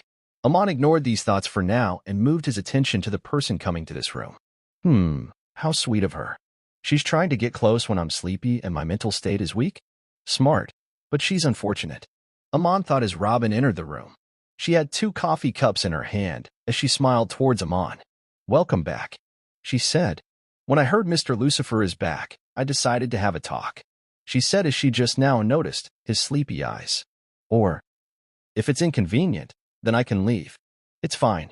I will dream good things when I sleep if I talk to a beautiful girl, and I would love a cup of coffee too, Amon said as he accepted Robin's treat. He tried to sense any type of danger from the coffee and safely took a sip. It didn't have anything harmful, but even if it did have poison, it wouldn't have affected Amon. After his boost in Simi Kicken from last time, he started to inject low-level harmless poison into his body and tried to absorb them. As time passed, he increased the potency of the poisons, and now even mid-level poison doesn't affect him. Besides, he couldn't feel any ulterior motives from her emotions too. While sipping the coffee, a few droplets of rain fell on his face and just dripped down through his chin. The loud thunder cracks and the flash weren't enough to distract Amon, and ignoring them, he was just looking up at the dark sky. I'm sleepy, but I should go and train a little. It's rare to rain on this cactus island. 2 days of not sleeping wasn't bad at all. Amon could stay awake for 2 whole months, though he will still feel sleepy. A big weakness. The admirals fought for 7 days straight. On the other hand, I can't exert my full strength just because of 2 days of not sleeping. The past year, whenever Amon encountered a thunder rain, he went flying in the cloud and maintained a position right in the middle of the cloud. It was hard, as Amon was injured countless times from the thunder. But he used rubber sweets as protection for the initial hard days, though the rubber couldn't endure it that long since it was simple rubber. Amon wondered, how did Luffy's rubber body stand against Enel? Was it only plot armor? Suddenly, Amon noticed that Robin was about to start a conversation. "You look distracted. Anything going in your head?" she asked as Amon smiled. What is she scheming? I haven't done any criminal activities in front of her, so she shouldn't be trying to look for evidence against me. But I can feel the question also didn't come from her heart. So is she in denial? Well, it's been a few months since she's been receiving treatments that she never received before. Amon thought and opened his mouth. Distractions are just thoughts that are like oxygen. If one doesn't get distracted, their mind will break down. Blink. 1, 2, 3. Robin blinked a few times as she looked at Amon in the eyes. Though he said the words on a whim, Robin took them seriously. I'm surprised hearing such words from you, Robin said and shook her head with a soft smile. Amon ignored her words and turned around towards the outside. Miss All Sunday, what do you think about that cloud? He said, pointing at the largest cloud which was thundering now and then.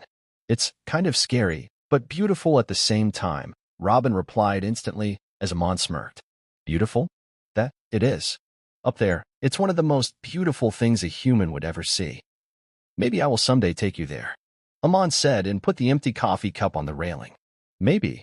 Amon jumped at the railing and sat there, crouching. He turned his head around towards Robin.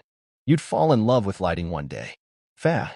Before she could understand his words, Amon flew off, flying towards the destructive thunder. I had something to talk about. Robin just sighed. Wasn't anything important anyways. As Amon was going to the clouds, his thoughts were wandering. Time to move some strings. I need to broaden my popularity for now. Jammy Pirates was it? Asterisk. Around a month later daytime. In the royal palace of Alabasta Kingdom, King Cobra was on his balcony, enjoying a fruit drink. Though his fun time would end soon, as suddenly he heard hurried steps coming towards the throne room. Your Highness. A soldier came through the door and screamed after rushing through the door. Hey, calm down. What's the problem? King Cobra, like the benevolent king he was, didn't mind his loud behavior and asked calmly. Why, Your Highness, how can I calm down? A fleet 20 of ships were spotted coming towards Alabasta. Cobra's eyes arched up instantly. They should reach this place in less than 10 hours. What? Why did nobody notice 20 ships before? Cobra yelled, but then took a deep breath. He was the king. He needs to think rationally. That's for later. You already informed the Marines, right? Actually, we can't reach the closest Marine base. Their Din Mushi is unreachable, the soldier replied with a shaking voice. We did inform all the other bases we could reach, but they would need at least more than 1 day to reach here. Cobra clenched his fist and hit the wall. Damn it. Prepare the troops. We should be able to hold them until the Marines arrive. As he said this, the soldier bowed and prepared to leave quickly. Another soldier crossed his path in the door. Your Highness. More bad news. The other soldier said as Cobra's face darkened. What, is it now? He asked as his hands shook a little. The 20 pirate ships are an alliance of 3 pirate crews who had their eyes on Alabasta for years. The Jammy, Loot, and Power Pirates. Cobra almost lost strength in his legs and fell on his knee, but he was able to grab the railing. Cough, call the bounty hunters of this area too. All of them. The 3 pirate crews had been eyeing Alabasta for a while now, but they were always on each other's back, so their infiltration always failed. However, it would be very dangerous now that they have formed an alliance. Your Highness. We did, but most of them didn't accept. After all, bounty hunters only do their job to earn a good amount of money and improve their living style. But if they die, then what's the point of it? Saying this, most of them rejected the offer. They are scared of the alliance. Shit. Cobra cursed as the soldiers jumped up. They never saw their king curse before. Oh, wait, I remember something. Recalling something, Cobra ran from the throne room towards his own bedroom. Your Highness, you don't need to go. Just ask us, we will bring what you want. Cobra ignored their words and quickly ran through the hallway. Soon, he reached the room and opened the royal cabinet, finding the seashell with golden encrypts on it. The catchy aspect of it was the name craved by gold, Baby Lucifer. It was the special tone dial that Amon gave to a few royal families of the counties around Whiskey Peak. Using this, they can call Amon in an emergency, though they would have to pay a lot for it. Amon even gave one to the king of Drum Island, though he plans to take over that kingdom after returning to Sky. Until then, he will earn some cash. Without wasting any time, Cobra pressed the only button of the dial as it rang. Asterisk BRR. BRR. BRR. Asterisk. Cobra POV. Gotcha. It took a while for the dial to connect, but it did at least. Hello? King Cobra. The voice from the other side said. So he recognized me. That's good. Things will be easier. Hello. Without me noticing, I replied with a shaking voice. This is Lucifer. Ah, yes. I think your dial should only reach me, haha. Well, he seems like a good guy at least. Though he did come here once to gift his dial, which I had to accept out of courtesy of him being the most famous bounty hunter these days. I don't know much about his personality. He is strong. And famous too, but I do hope he's someone with a nice personality who will help us. Anyway, he might think of it as rudeness, but I should cut to the chase. Mr. Lucifer, I might sound rude, but my kingdom would need your help as soon as possible. Huh? You see, I'm kind of busy right now. Hey, pay attention to the kiss. Talk later. Like I was saying, I'm sorry, but that would be hard. What? Was that a female's voice? Is this? It doesn't matter. I need him now. I heard he alone took out pirate crews with an overall bounty of 500 million before. All the other cowards ran away. Only he can help us. Please, Mr. Lucifer, it's an emergency. In 10 hours, a fleet of 20 pirate ships will come. The other bounty hunters from Whiskey Peak would take at least 2 days to reach here. I heard you are very fast with your wings. Please think this through. I said as I heard the female voice again, but I decided to ignore it. Actually, I'm in Alabasta right now. I don't need to fly here. You see, I was hired as a mercenary and I'm finished with the work, but my client has asked for a special service, which I couldn't refuse. So, as I said, I'm busy. You should. Please. People's life is at stake. Shit, I lost control over my emotions. I hope he doesn't get angry. Haha, King Cobra, I mostly work in this line for money and fun. His tone was a bit colder than before. I can do as you ask, but like I said, money, I need money. I will take the job for 10 billion. 10 billion? Are you not? Hey, ignore the call. I'm the client here. Who dares to disturb me anyway? It's your king, Cobra. What? Keep talking. Haha, I don't mind. The male and female voices were having an argument, it seems. That female voice, I recognize it. She is a high-ranking citizen. Just you wait. You will lose your position tomorrow. But first, I need to secure a deal. Ahem. Clearing my throat, I open my mouth. So, how about we negotiate things a little? I ask as politely as I could. Didn't you just say you worry about your citizens? What's this? 10 billion is 10 billion. As you said, they will reach in 10 hours, right? Let me tell you something fun. If I call, my underlings from the guild can arrive in Alabasta in less than 6 hours. What? So fast? How? I heard he has something called jet boats that are really fast. But this fast? Incredible! I need to agree. Anyway, it's up to you for agreeing. If not, I don't care. I'm busy. Bye. HHY. Wait. It's all right. 10 billion, right? Okay, then 10 billion it is. Saying this, I think for a second. But only if you can guarantee a 0 Alabastan death this time. If not, I will only pay 5 billion. I say after thinking a while. Though I hate to admit, there would definitely be death from my citizens' side. So this fact is impossible. Well, that's quite some bullshit. As expected, he said. But your proposal isn't bad. So, deal. Huh? He agreed? Really? Good. I guess. Hey, before I could say anything else, he cut the line. Beep damn. I hope my citizens don't have to face too much trouble. Chapter 46. Hero. After King Nefertiti Cobra's call, Amon informed the main group of Valkyries and then finished his job with his current client. Since it would still take a few more hours for both sides to arrive, Amon decided to take a nap with the client. After doing so for hours, Amon decided to leave for the seashore where the pirates would supposedly arrive. Though nobody knew, even the pirates themselves, their alliance was only possible thanks to one person. Asterisk. 10 minutes later. Asterisk fa. Fa. Fa. Asterisk. All right, clear this place if you don't want to die. Amon was flying a little high from the surface and warning the citizens of the towns around the seashore to fall back. Pirates are coming. Don't make me kick you 100 meters away, so flee. Though many questioned his words, since the pirate-hunting hero, Crocodile mostly does this job.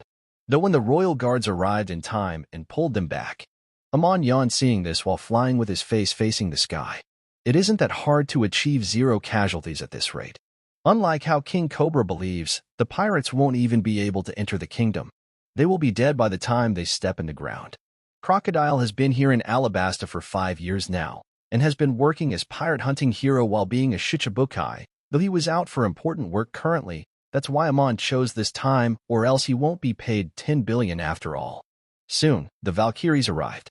Though since there weren't that many jet ships, only 86 of them arrived here. Another few hours later. Boom. Die. A battle was taking place at Alabasta Kingdom's seashore. It was an alliance of 3 pirate crews. The Jammy Pirates, the Loot Pirates, and finally, the Power Pirates. The alliance consisted of 20 ships and around 4,000 members. Together, they had a bounty of astonishing 2 billion bellies. They were spotted around Alabasta suddenly, but before they could fully invade the country, the royal guards stopped them. Additionally, many bounty hunters were called for backup. They had all arrived, however, the Marines were still on their way. King Cobra called any bounty hunters available, and he also asked the wingless Valkyries for help. They were also on their way, though their leader, Lucifer, who was coincidentally here, along with a few main members were fast enough to reach the place in time using their special jet ship. Currently, 86 of the Valkyries were fighting against the 4,000 pirates with the backup of Alabasta's royal guards. Asterisk. Cricket was there in the battle, though he had a mask on his face to not let others recognize him. He was surrounded by 23 pirates at the same time. However, he had a bright smile on his face. Haha. This is why I love to work in this line. Such exhilaration. Cricket laughed out loud while standing in a strange posture. Cricket style, like a chant, Cricket said as he raised his legs. Skull Crusher. Cricket's leg became red in heat as he disappeared from his spot, rushing towards the 23 pirates' heads and crushed them like a nut. Asterisk bam. Bam. Bam. Bam. Asterisk. His kicks were persistent, but their skulls were not. Without many hindrances, cracks appeared in their heads as they fell on their backs with blood dripping down. That was fun. However, the technique made the user, Cricket, a bit out of breath. On the other hand, 20 Valkyries were forming a circle, with Nico Robin, the rising star in its center. Her devil fruit isn't good for direct combat, so this is the strategy Amon came up with. She can break anyone's neck on sight, so it's better for her to be inside a protected area. Robin had her hands in front of her in a cross position, indicating her activation of devil fruit. Fleur. Clutch. Asterisk crack. Crack. Crack. Crack. Asterisk. Extra hands popped out of the enemy's shoulder, bent their heads backward, cracking them and killing some in the process. Wow, this is my first time seeing her use her powers. One of the Valkyries guarding her said in surprise. Imagine you were spending time with your girl, and suddenly your neck bends backward. Ha ha ha ha. Robin ignored their jokes and paid attention to the enemies. She was exhausted from the usage of the fruit, but it wasn't enough to stop her. Meanwhile, Amon was flying in the sky, showering his enemies with feathers now and then.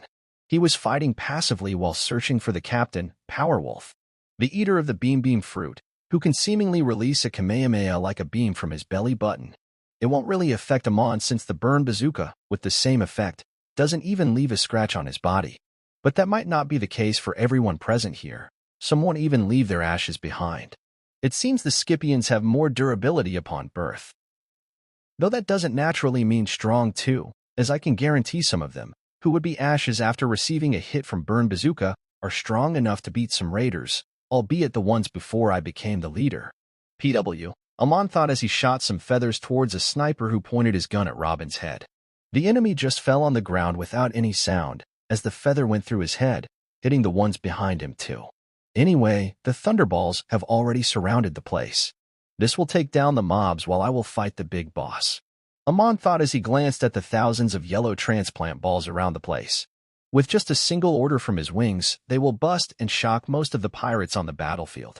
They were more powerful than Nami's since he modified them with dial cloud balls.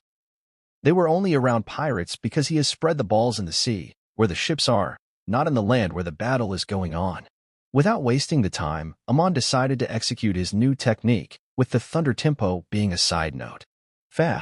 He flapped his wings and started to go up like a rocket, and soon he reached the 1,000 meters mark, high in the sky. He didn't stop his speed, rather, keeping the speed he took a U-turn down, going towards the biggest ship in the sea, the ship which was being used by Captain Wolf. Wingsword style. FH. As he flapped his wings at their top speed, the air formed a spherical barrier around him. He wasn't able to control the wind as it is, but he can move his wings as they are. Wind meteor. Bam. Boom. First a large crater, then the next moment. Crash. The ship dissolved in the sea. If that wasn't enough, all the thunderballs also blasted at the same moment, shocking 40% of the pirates to unconsciousness. Cough. That was fun. Amon got up while throwing the debris over his head. He then looked around to find everyone looking towards him, or more accurately, the destroyed ship with eyes filled with surprise. They were stopped in their spot in shock, letting their guard down. Amon frowned seeing this. They would have already died if the opponents weren't inexperienced. As he looked around, his frown lessened. He noticed the first one to regain her composure was Robin, as she was again breaking necks. Fleur. Clutch. Yeah. Oh. As Amon was yawning in boredom, he suddenly noticed Robin wasn't the only one to regain composure. A sniper from the other side also did, and currently, he was pointing his gun towards Robin. Perfect timing. Thanks. Now, it's time for me to act like a hero. Thinking this with a smirk, Amon dashed towards Robin with the hybrid of sorrow plus Jeppo and his wings. Whoosh.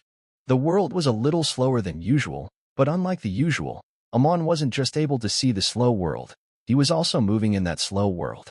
Though he wasn't that fast in the grand scheme of things, it was enough for this situation. When he's only a few meters away from Robin, he sensed the sniper pull the trigger. Bang. Robin also sensed the bullet coming, but her speed was too slow to even locate the direction. She moved at her best speed and covered her face, an instinctual move. Chip. She heard the sound of a bullet penetrating flesh as she slowly opened her eyes. She wasn't the one to receive the wound? Well, Miss All Sunday should have been a little more careful. In front of her, Lucifer was standing there with one of his hands around her shoulders and his wings acting as a barrier. Thank me later. Her eyes grew as she instinctively took a step back, but she was stopped by his hands on her shoulders. There, even in surprise, she noticed a bloody red feather rushing towards a sniper far away.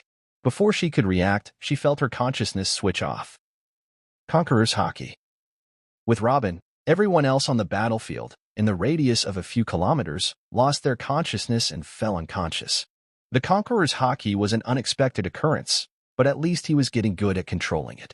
Amon didn't have any intention to release it back then, but the wound on his beautiful wings made him too sentimental.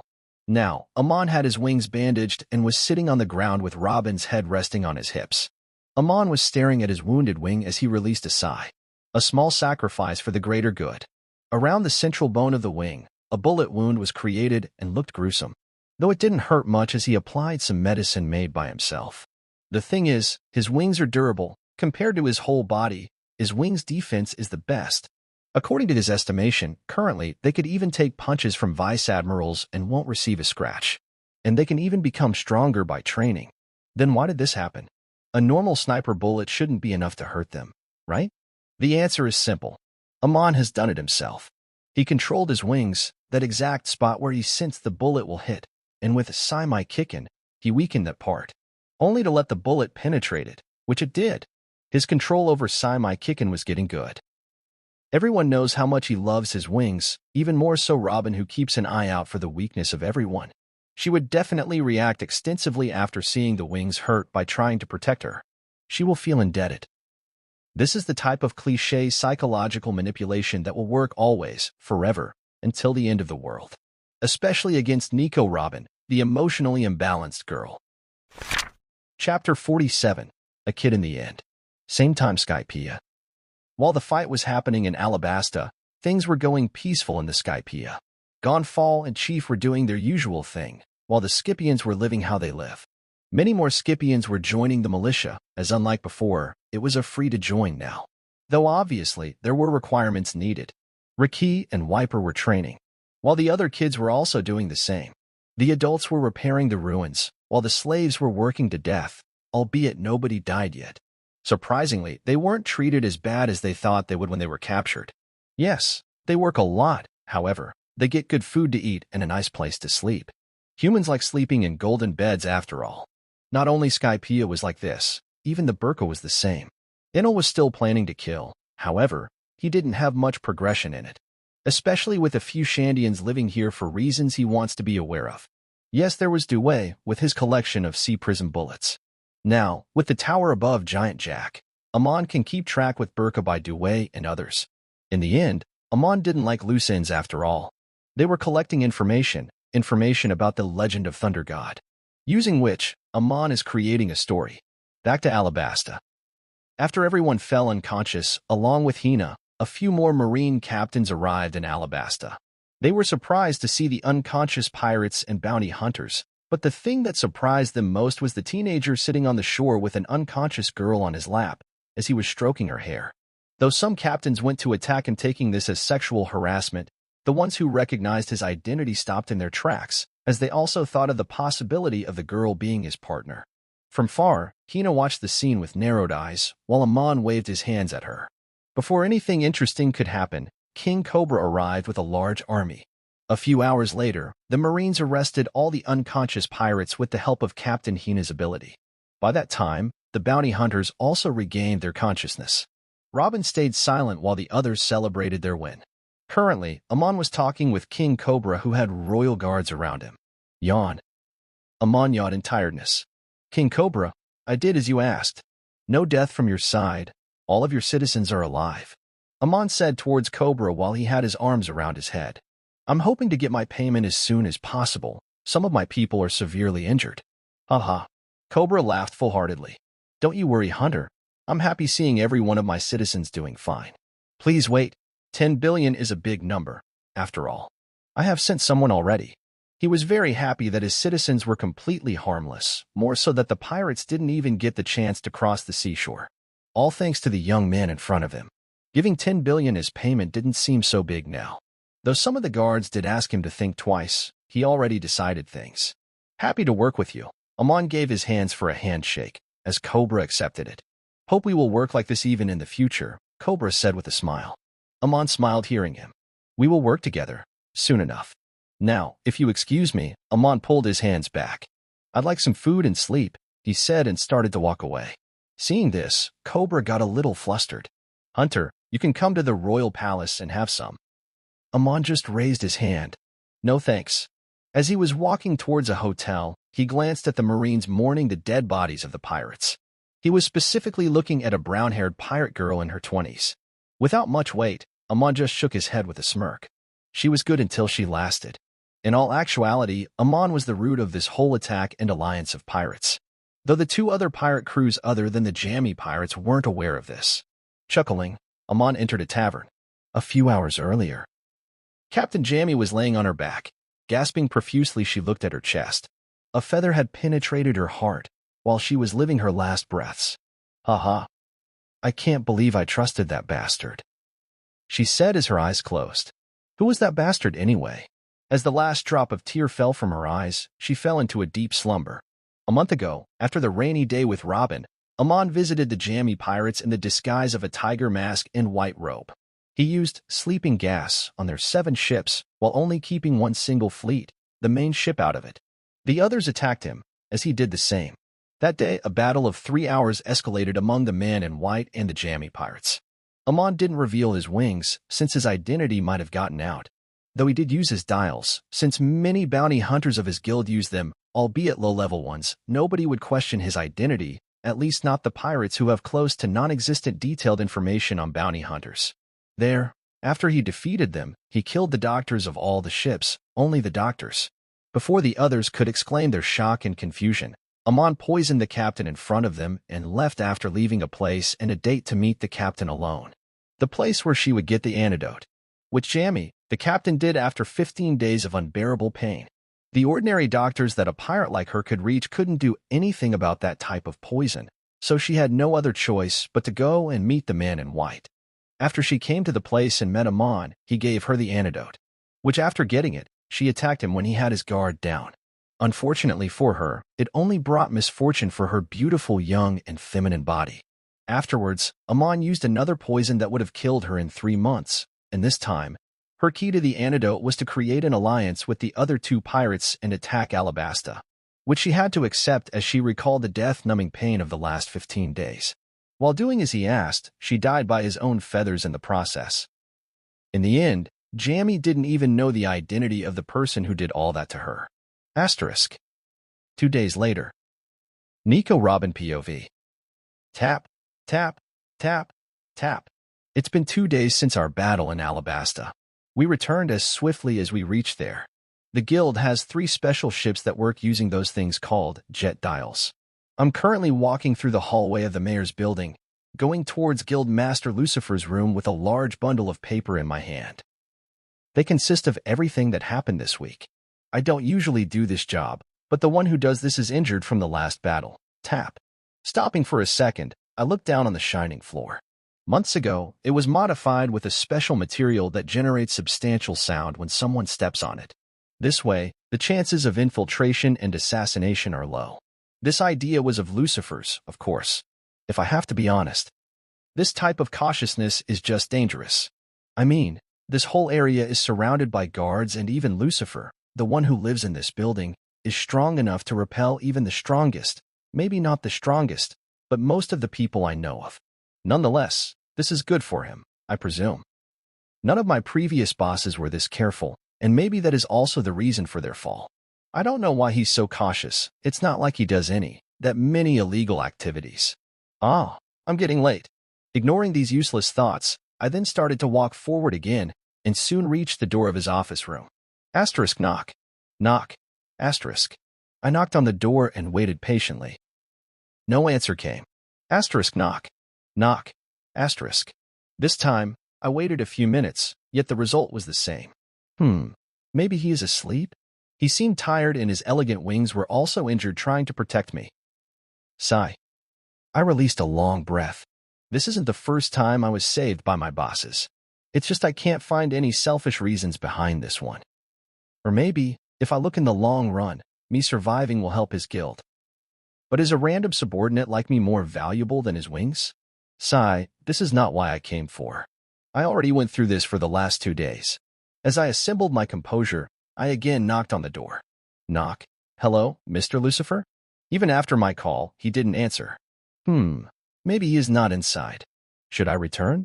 But that's improbable. After all, it was he himself who called me here half an hour ago. Wait, could it be an assassin? There are many cases like this before. Some survivor pirates escaped from the bounty hunters of our guild, while their crewmates were either killed or captured. Those survivors came to Whiskey Peak and attacked anyone inside out of spite. Though an assassination attempt never happened before, it's not impossible. What if the pirates made an alliance like the one we faced last time and came to assassinate the leader? I'm coming in. Without delay, I opened the door as it made a creak sound. Mr. Lucifer, are you okay? I looked in front of me. The boy named Lucifer had his distracted gaze falling in his wings. I have been knocking for minutes and he... Sigh, this is my fault. Oh. Suddenly, Lucifer flinched as he looked at me. Miss All Sunday? Why are you Never mind. Welcome. He looks too flustered. How much did he let his guard down for those wings? So I was right. His wings aren't a part of his devil fruit. Or there would have been no need for this type of behavior. Then what is he? A bird? Or a real angel? Or an experiment subject? Sigh, it doesn't matter for now. Currently, it's my fault for his damaged wings. I was too surprised seeing his power back then. Only if I was careful enough. Cough, please sit down. His fake cough interrupted my thoughts. I was thinking something very important. But I'm resolved now, haha. Important. He laughed as his wings became smaller and hid within his back. I'm sure they didn't just vanish. This is one of the rare occasions where I have seen him this flustered. He's a kid in the end. Chapter 48. She hasn't matured yet. General POV. Amon released a cough and acted like nothing ever happened, while Robin released an unnoticed sigh. So, Miss All Sunday. Ugh, why the fuck is your name too long? Use another code name. Amon said in a grumpy voice as he leaned back on his chair. Robin stayed indifferent at his words and opened her mouth. You can call me Robin if you want, she replied after much delay. Amon was genuinely surprised hearing her, as he smirked internally. This is not the first time he asked her for a new name, but she never changed them before. Yet, now she revealed her real name, albeit still under disguise. The current Robin is only 19 years old. She hasn't achieved the maturity that she will have 10 years later. Amon thought, trying to calculate why she acted this way. Soon he smiled. Oh, like the bird Robin? Amon asked with an impressed tone. Such a short and beautiful code name.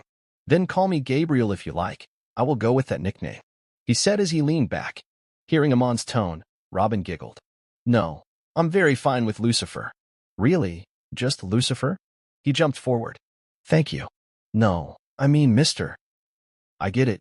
Don't be shy, Amon cut her, as he slopped forward and rested his chin on the table, while he started to drink juice from a long straw.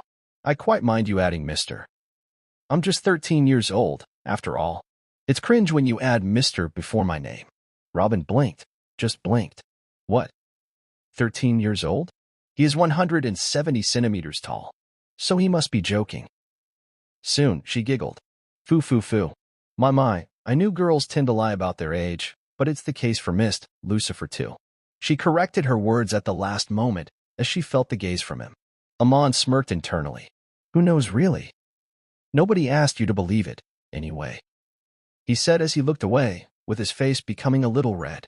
A smile bloomed in Robin's face involuntarily as she looked at his averted gaze. Pfft, he's so cute. Oh, I wanted he's high, and oh. Suddenly her eyes grew. What am I thinking? This is... No. Just no. Foot. I need some fresh air. Robin, being still very young in this timeline, wasn't mature like the Robin in canon. For that reason, her trust issues were at their peak. However, it was something Amon was completely aware of.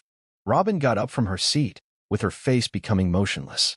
Mr. Lucifer, I remember I have something to do. I will take my leave now, she said with a bow and turned around. Oh, okay. Amon looked ahead and waved his hands as Robin left through the door.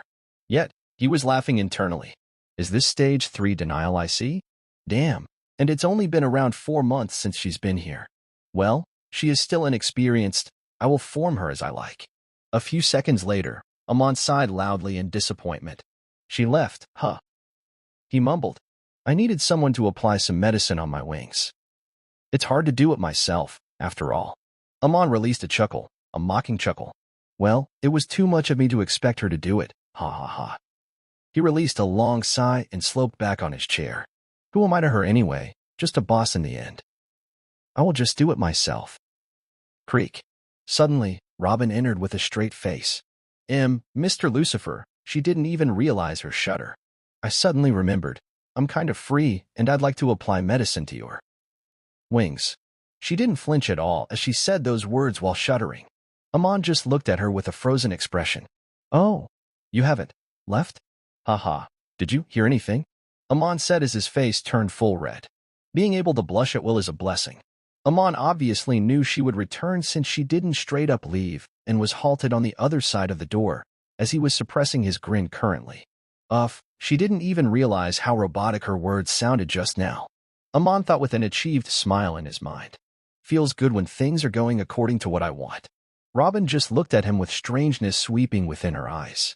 Just now behind the door, when she was preparing to leave, she recalled his words from 2 days ago in Alabasta. Hashtag. 2 days ago, she regained consciousness before many others did, though Amon didn't realize. However, she just kept pretending because she felt Amon's hand stroking her head while he was talking to himself. This is strange, Robin thought. So he's finally coming after me too? While I'm unconscious too. Disgusting. And here I thought he saved my life out of. Sigh, why are people like this? Before Robin could think anything else, she felt a hand on her head. Would you look at this big girl sleeping like a little princess? Robin felt his hand stroking her cheeks, rendering her stunned. However, she felt his hands removing her cheeks as she heard a sad sigh. Phew, I almost mixed you up, huh, Miss All Sunday, he said as Robin stayed silent. Just how much do you resemble my little sister? She was caught off guard by his words, but she was supposed to be unconscious, so she held herself back. Haha, now that I think about it, I kinda miss her, my little sis I mean. He said again, putting his hands on her head. She's been alone up there, in the sky for 2 years now. Maybe she is lonely being alone. One day, soon enough, maybe, I should also go up there, haha. Will anyone miss me from down here? I don't know. His hand stopped stroking her hair. Some may, but some may not. Forgive me, Miss All Sunday. I almost used you as a substitute, though I still have hoped to make you into my big sister if you'd like. Haha. Fuck. While Robin was shocked, Amon's self-talking was cut short as he noticed the marine fleets arrive. As Robin recalled his words, she gulped inwardly. What did he mean by sky and lonely? Is his sister dead? She thought, looking at the surprised face of Amon. The current Robin had no clue of the existence of Sky Islands. Actually, it makes perfect sense if I think it through. But most importantly, his words also sounded like a will before death. She thought as he looked at his large red and innocent eyes looking at her. He misses his sister. So he wants to meet her. But since she's dead, he can only do it by committing the same thing. Robin thought as she reached her conclusion. Then it also makes sense why he never tried to pursue me before and only stared at me now and then. It's because he saw his sister in me. Robin thought. Jay, just how much do I resemble that girl? While thinking this, she looked at Amon with her eyes wide. Amon could predict her thoughts to some extent. This won't work, obviously. People don't like being a substitute for someone else. He predicted her next thoughts. I already said sorry when she was sleeping, though. I'm sure she took that into account. Seeing Amon looking at him with confusion, a strange feeling started to bloom in her heart. Then, if I stay with him, will he treat me as his sister? Will he ignore his suicidal thoughts? Will I find another family? Will I get to live my life? Will I be loved, Aga? No? Get a hold of yourself, Robin. Robin bit her lips and shook her head rapidly. I don't have the luxury to play sister. I also don't have the luxury to become a substitute for someone else. Things will change. What if he finds someone who resembles his sister more than I do? What if his sister isn't even dead? But he also said he wants me to be his BHHG. Trying her best to think things through, her head started to hurt. A few minutes passed, but it felt like an eternity to her. Soon, Robin released a calm breath. The past 2 days, she's been in a dilemma. A complete dilemma, but she finally reached her conclusion. Brandline's danger and protection from a stranger made me rely too much on him. He, in the end, is just an ant before the world government. She thought as she smiled. Seeing her smile, Amon also smiled. Aha, look at her. She's so easy. Dancing in my palm. I want to continue doing this, but she needs emotional support first. While Amon was observing all her thoughts, Robin was there with a calm mindset. I will leave the Grand Line. I'm grateful for my days here, days with him. I really am. So I will do him a favor and leave the Grand Line soon. Or things will be very messed up. Robin thought as she released her usual teasing smile. Mr. Lucifer, I meant to say, I saw it. Your wing's still injured when I entered the room. So, I was saying, I can help you put medicine if you'd like. She said as Amon smiled brightly. Oh, really? Thank you, Robin. Amon said in exhilaration. Robin ignored his shudder and came close to him, while Amon kept smiling. Currently, Amon was grinning sadistically in his head. 2 days ago, he obviously said those words knowing she was awake. He expected some kind of outcome, but never did he think it would work this well. He knew something important, something he's been using all his life. Hope, pity, and guilt. 3 words, hope, pity, and guilt. Using pity to lure victims always works, doesn't it? Then there is hope. Using it, people will act out of character. But guilt, it's hard to create that type of emotion inside someone. Amon thought. Robin was behind him, applying the medicine. She is in denial. She can't accept being a substitute. Well, I did add more words, and as time will pass she will realize things can be changed.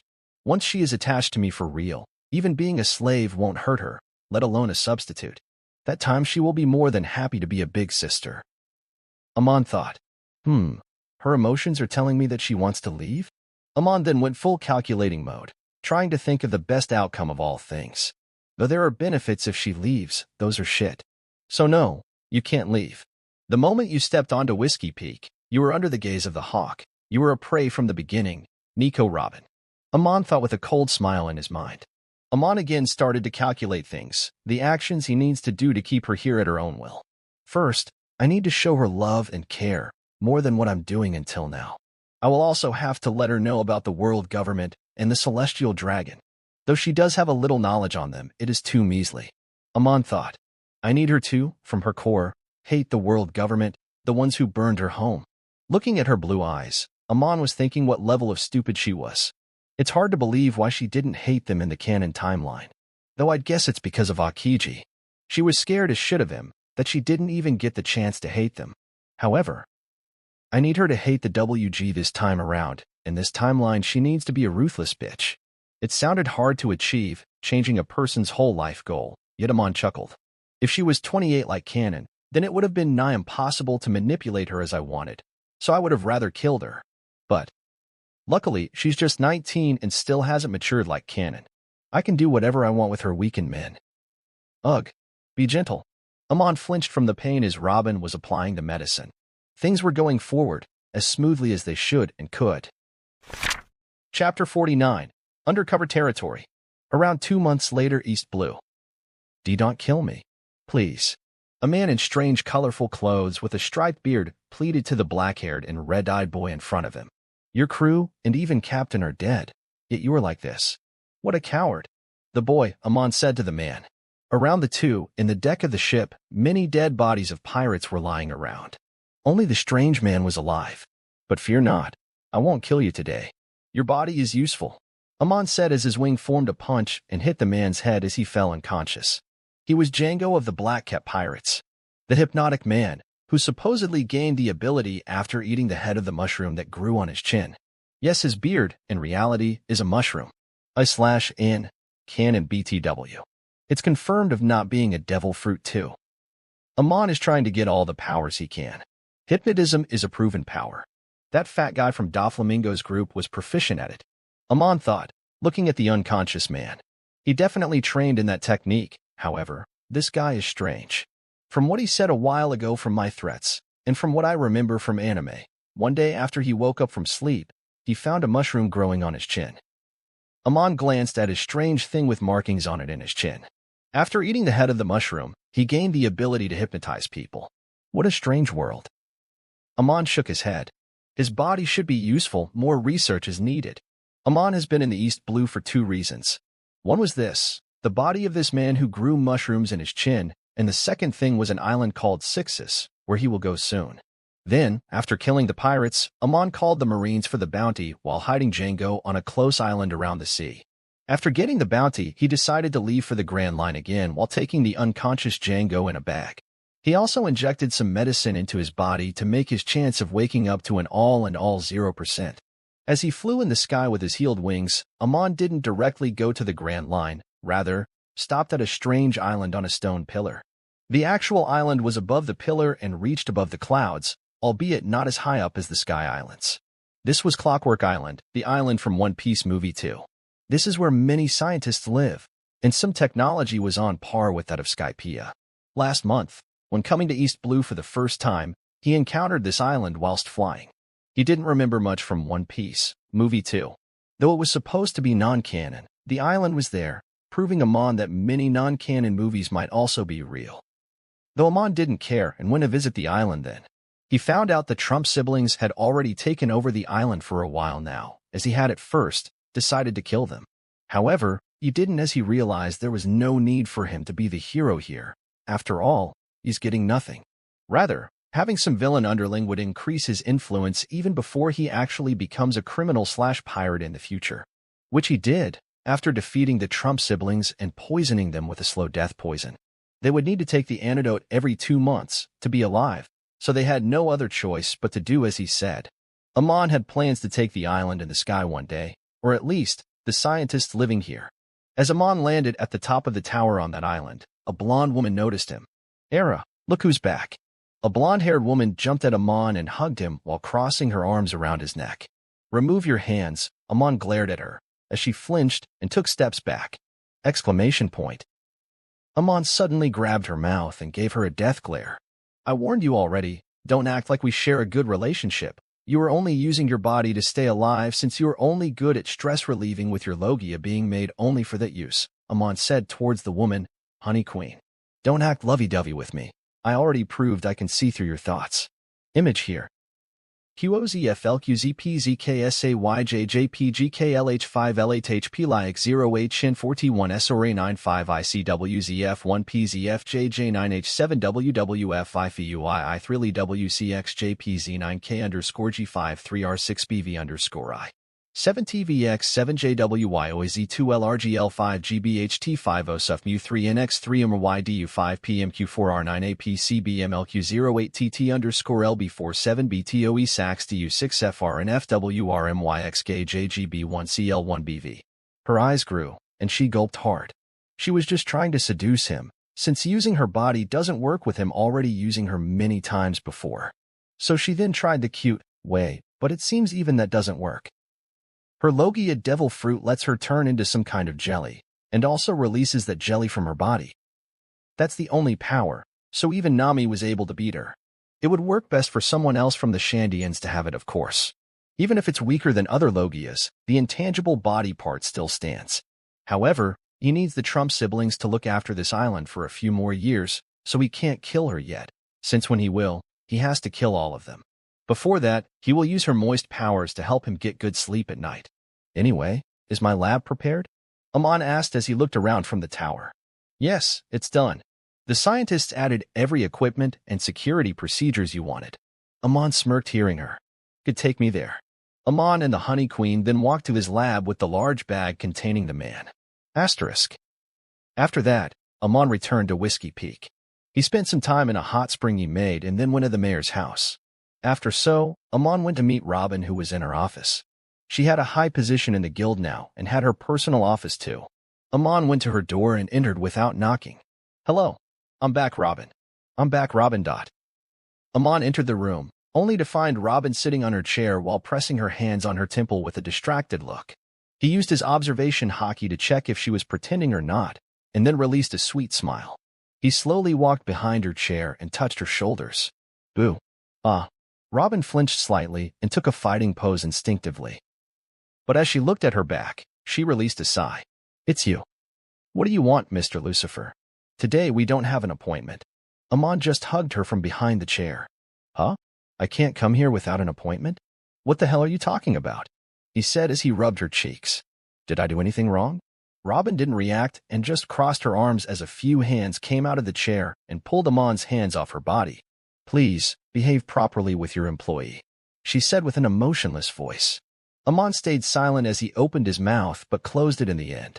He tried to hide his pained face and laughed lightly. Haha. Okay. My bad, huh? Scratching his head, Amon walked into a chair in front and sat down lightly. A short silence of awkwardness fell upon the place. As Robin had a straight face, Amon had an awkward smile, though his face still had a slightly pained look from her words. So why don't you think of my previous proposal? Want to be my personal guard? Amon asked as he smiled at her. Robin shook her head. I already gave my answer, and that is no. I'm fine as I am, she said and picked up a newspaper from the table. While she started to read, Amon kept smiling at her. Though she pretended to not see his pained smile, she did see them. Yet, she just took it as a teenager getting rejected, nothing more, nothing less. Yes, I shouldn't care. Soon, another short silence filled the room, and Amon again was the first to break the silence. I don't have anything else to say. Haha. Amon again scratched his head. Then I will leave, see you later. Miss Robin. Sighing, Amon got up from his seat and quickly walked to the door. As he placed his hand on the doorknob, his stomach growled. Growl. Amon ignored it and walked past the door as he mumbled. Fuck, I hate hotel food. But sigh, I have to be satisfied with that, I guess. Not that anyone would make me any food. Suddenly, he felt a pull in his shirt as he abruptly looked back. It was a hand coming out of the wall. Understanding the situation, Amon peeked inside the room and spotted Robin walking towards him. She didn't have much emotion on her face and had a food box in her hand. I just remembered, I prepared some food this time. It's too much for me, so I was looking for someone to share. Her face was straight as she said those words. Do you want some? She asked as Amon looked at her with a face full of surprise. Soon, he smiled brightly. If my lady allows it. I think I'm getting lost. I should leave this soon. I don't want the Marines to harm him. Yes, I will leave tomorrow. Robin was thinking hard as she resolved herself. Tomorrow for real. She mumbled lightly, though nobody knew if the tomorrow will ever come or not. For the past 2 months, she's been talking about that one tomorrow after all. Chapter 50. I'm not lucky. Months later, 4 months until return. A few months passed just like that, as Robin started to lose herself little by little. Every day, she would stay awake at night while having an internal conflict if she should leave or not. In the end, she left this for the tomorrow, which never came until now. Mostly because as time passed and she went to more hunts like that time in Alabasta, she was getting more and more attached to him. Though something like the wing incident never happened again, she was still constantly being protected by him. At this rate, maybe, just maybe, she might actually start pretending to be like another person. These days, Amon has been frequenting the East Blue, for reasons she wasn't aware of. As of currently, her position in the guild was pretty high and Amon proposed her to be his assistant and personal guard, which she didn't want to accept at first, but she did in the end. Her excuse being she will leave soon anyway, it doesn't hurt to be his assistant for a few days. Though those few days also never came to an end. Asterisk. Nighttime. Currently, Robin was walking with Amon in the Whiskey Peak, going toward a bar. You invited me to this place? I never knew you drink, Amon said as he had his arms around his head while looking at the bar in front. Or is this a new hobby?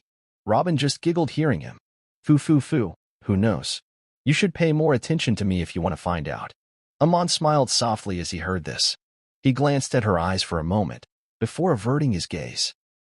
Would you look at those dark circles around her eyes? Soon, Amon and Robin entered the bar, while some of the people greeted the two. After entering the bar, both of them spotted Cricket, who was hanging around with some bounty hunters. Cricket noticed their arrival and turned around. Oh, Miss All Sunday, you're not alone today? Ah, it's Lucifer, he said towards Robin, as she and Amon sat on the chair in front of the bartender. Hello, Mr. Cricket, Robin said as Cricket also greeted her. Ha, it's surprising to see you at this place, Lucy, he said towards Amon and again looked back at Robin. He never drinks, saying things about good health and whatnot, even when those young chicks call him over. It's impressive how you brought him here. While Robin giggled, Amon looked at her with a motionless expression. Oh, is there anything, Lucy? No, it's nothing. It seems you are a frequent customer here. I'm just surprised. Releasing a sigh, Amon looked ahead as Robin went silent. Hey, master, gimme a cold drink, Amon said towards the bartender as he nodded. Robin also decided to order as she raised her finger. Oh, and whiskey for me. No, cold drink for her too. Amon cut her, while she tried to refute. Amon didn't heed to her words. As they started to talk about their work and stuff, a few hours easily passed by. The bar was a 24/7 one, so a few people were still around getting drunk for their own good even at midnight. Amon and Robin were in a corner of the room, alone at a single table, while Robin was talking gibberish. So, like that organization I was working on was also destroyed. I was able to escape at the last moment, though, Robin said while releasing the hiccup. She looked drunk, while Amon was smiling towards her with his chin resting on his left hand while his right hand was under the table. That hand was holding a pocket watch. Seeing her done with her words, Amon decided to open his mouth. He's been quiet for too long. That's cool. Though at first, Amon didn't let her get drunk. When the time came, he let her do what she wanted. Taking a sip from his juice glass, Amon smiled at her. So, you're pretty lucky, huh? Good for me, I guess. Robin was a little surprised hearing him, as she looked at him with sleepy eyes. My? What do you mean? All of the places I used to work for before got destroyed. That's not lucky for you, Robin said as she touched his cheeks while her own cheeks were red from the effect of alcohol. Amon could feel the heat coming from her face even from the other side. Ignoring her hand on his cheeks, Amon chuckled lightly. I mean, here you are, alive and kicking. Anyway, just ignore it. I was just. Bam. Suddenly, both of them were surprised to hear the sound and looked back. Fuck. It was a muscular man. Fuck this world. Saying this, he sloped on the table. Amon yawned seeing this and looked ahead again. Drunkards are pretty common these days. Wait. It's that guy. What was his name? Ah, Mello. Suddenly Amon recalled something. I heard a girl he met in Sabaody Archipelago and also got married last month was sold as a slave to the WG. Amon looked at the little dizzy Robin as he reached a scheme. I can use this information at my advantage. Thank you. Amon then put the pocket watch in his pocket and stood up. Robin looked at him confused. Robin POV. Lucifer got up and brought me to that man who just hit the table a minute ago. Yawn. I'm sleepy. It's kind of dizzy and hard to think, but since I'm with him, it's gonna be fine. Thinking this, we went toward that man as we sat down. General POV. Haha. People have no idea how fucked up this world is. The man said while he rested his back on the chat like a lifeless man. His skin was slightly tanned, and his hair was dark red. His stern face had a hollow look today. Hey, Mello. It's been a while. Came the voice from in front. He barely looked at him and smiled, recognizing him. Hello indeed. It's been a while. Leader. Huh. He recognized Amon even in his drunk state. His leader helped him a lot in his months in the Grand Line. He even saved his life a few times to not recognize him. Sitting opposite to him, Amon released a sigh. I heard what happened to your partner. I'm sorry for it. Ha ha ha. No need, leader. If there is a person in this world who I still respect in this world, that would be you. The man, Mello said with a smile. After all, you saved me, a newbie's life many times before. In fact, you were the one who gave me the quest of the eveAny archipelago, the place where I met her. Amon stayed silent hearing him. Oh, I did. Okay. Anyway, why don't you share your story? Amon asked. Maybe you'll feel better. The man chuckled and decided to do the last thing he could. Months ago, he went to an island near eveAny archipelago after accepting a quest given by Amon. He accepted it and went to another bubble island to complete the mission. It was just a delivery job, delivery of a few illegal weapons to be specific, which he did deliver. However, the clients didn't want to keep any loose, so they decided to remove the loose end, the delivery man, Mello.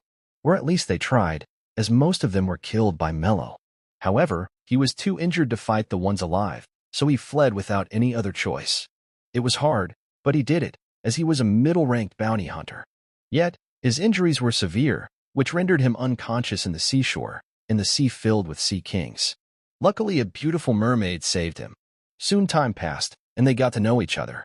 Soon they got married, and he even decided to leave bounty hunting after getting a big chunk, then live happily with her. Everything was good until she was captured by a slave merchant, and while in his absence, was sold to the celestial dragons. Maybe, if I didn't get so greedy and stayed with her, then she would still be here.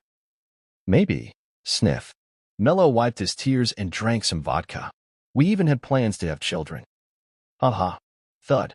I'm such a loser. He hardly put the glass down on the table and rested his face on the table. Amon looked at him with sadness, though his thoughts were different from his outside facade. Loser? Yes, true. You are just unlucky to encounter this situation. I would have just run away if the sky gets the attention of celestial dragons, at least until I get my hands in that devil fruit. Amon thought as he guessed his next words. Leader. As expected, the man opened his mouth. I will leave the guild. I will be a pirate. What? Amon frowned in displeasure. Mel, are you out of your mind? Do you realize, if you become a pirate, then one day you might have to face your comrades, the ones who you once worked with? As Amon said this, the man just laughed. I know, but I have to. A man's gotta do what he gotta do. Getting up from his seat, the man drank vodka from a bottle with a smile. Asterisk gulp, asterisk gulp gulp. Thanks, leader. I feel much better talking with you. The man said as he attached his body. Anyway, I will leave now. Take care, he said and started to walk away. Oh, by the way, Amon called him from behind. If you ever need anyone's help after becoming a pirate, call me, I will try to help you. He grinned brightly, not as a leader, but as an equal. The man also grinned and left, while Amon smirked internally. He has the will, and he's not that weak either. Maybe he will get a good bounty. If he does, I will hunt him down myself. Per guy. Hey, suddenly, Robin called him as he looked at her. She had a small frown on her face, as her previous drunk self was seen no more. Can you tell me more about the world government? Or specifically, the celestial dragon? Amon grinned hearing her. As you wish, miss. But not here. While Amon and Robin were walking towards his office, Amon took out the watch to check the time. Oh, it looks good. I didn't notice before. Where did you get it? Robin said as she leaned forward, though she quickly took steps back, flustered. Some girl gifted me. You want it? Amon said as they walked forward. No. Really? You should be truthful to your feelings. After catching Django, he didn't just straight up experiment on him. He first took lessons on hypnotism from him and learned that the mushroom only boosted his affinity, nor made him a master from the start. After learning the techniques, he has started to experiment on his body, though the result is still unknown. It's lucky that the island has good types of equipment. That's the end of this tale for now. Thank you for watching. I appreciate you. And with that being said, I'll see you in part 3. Peace.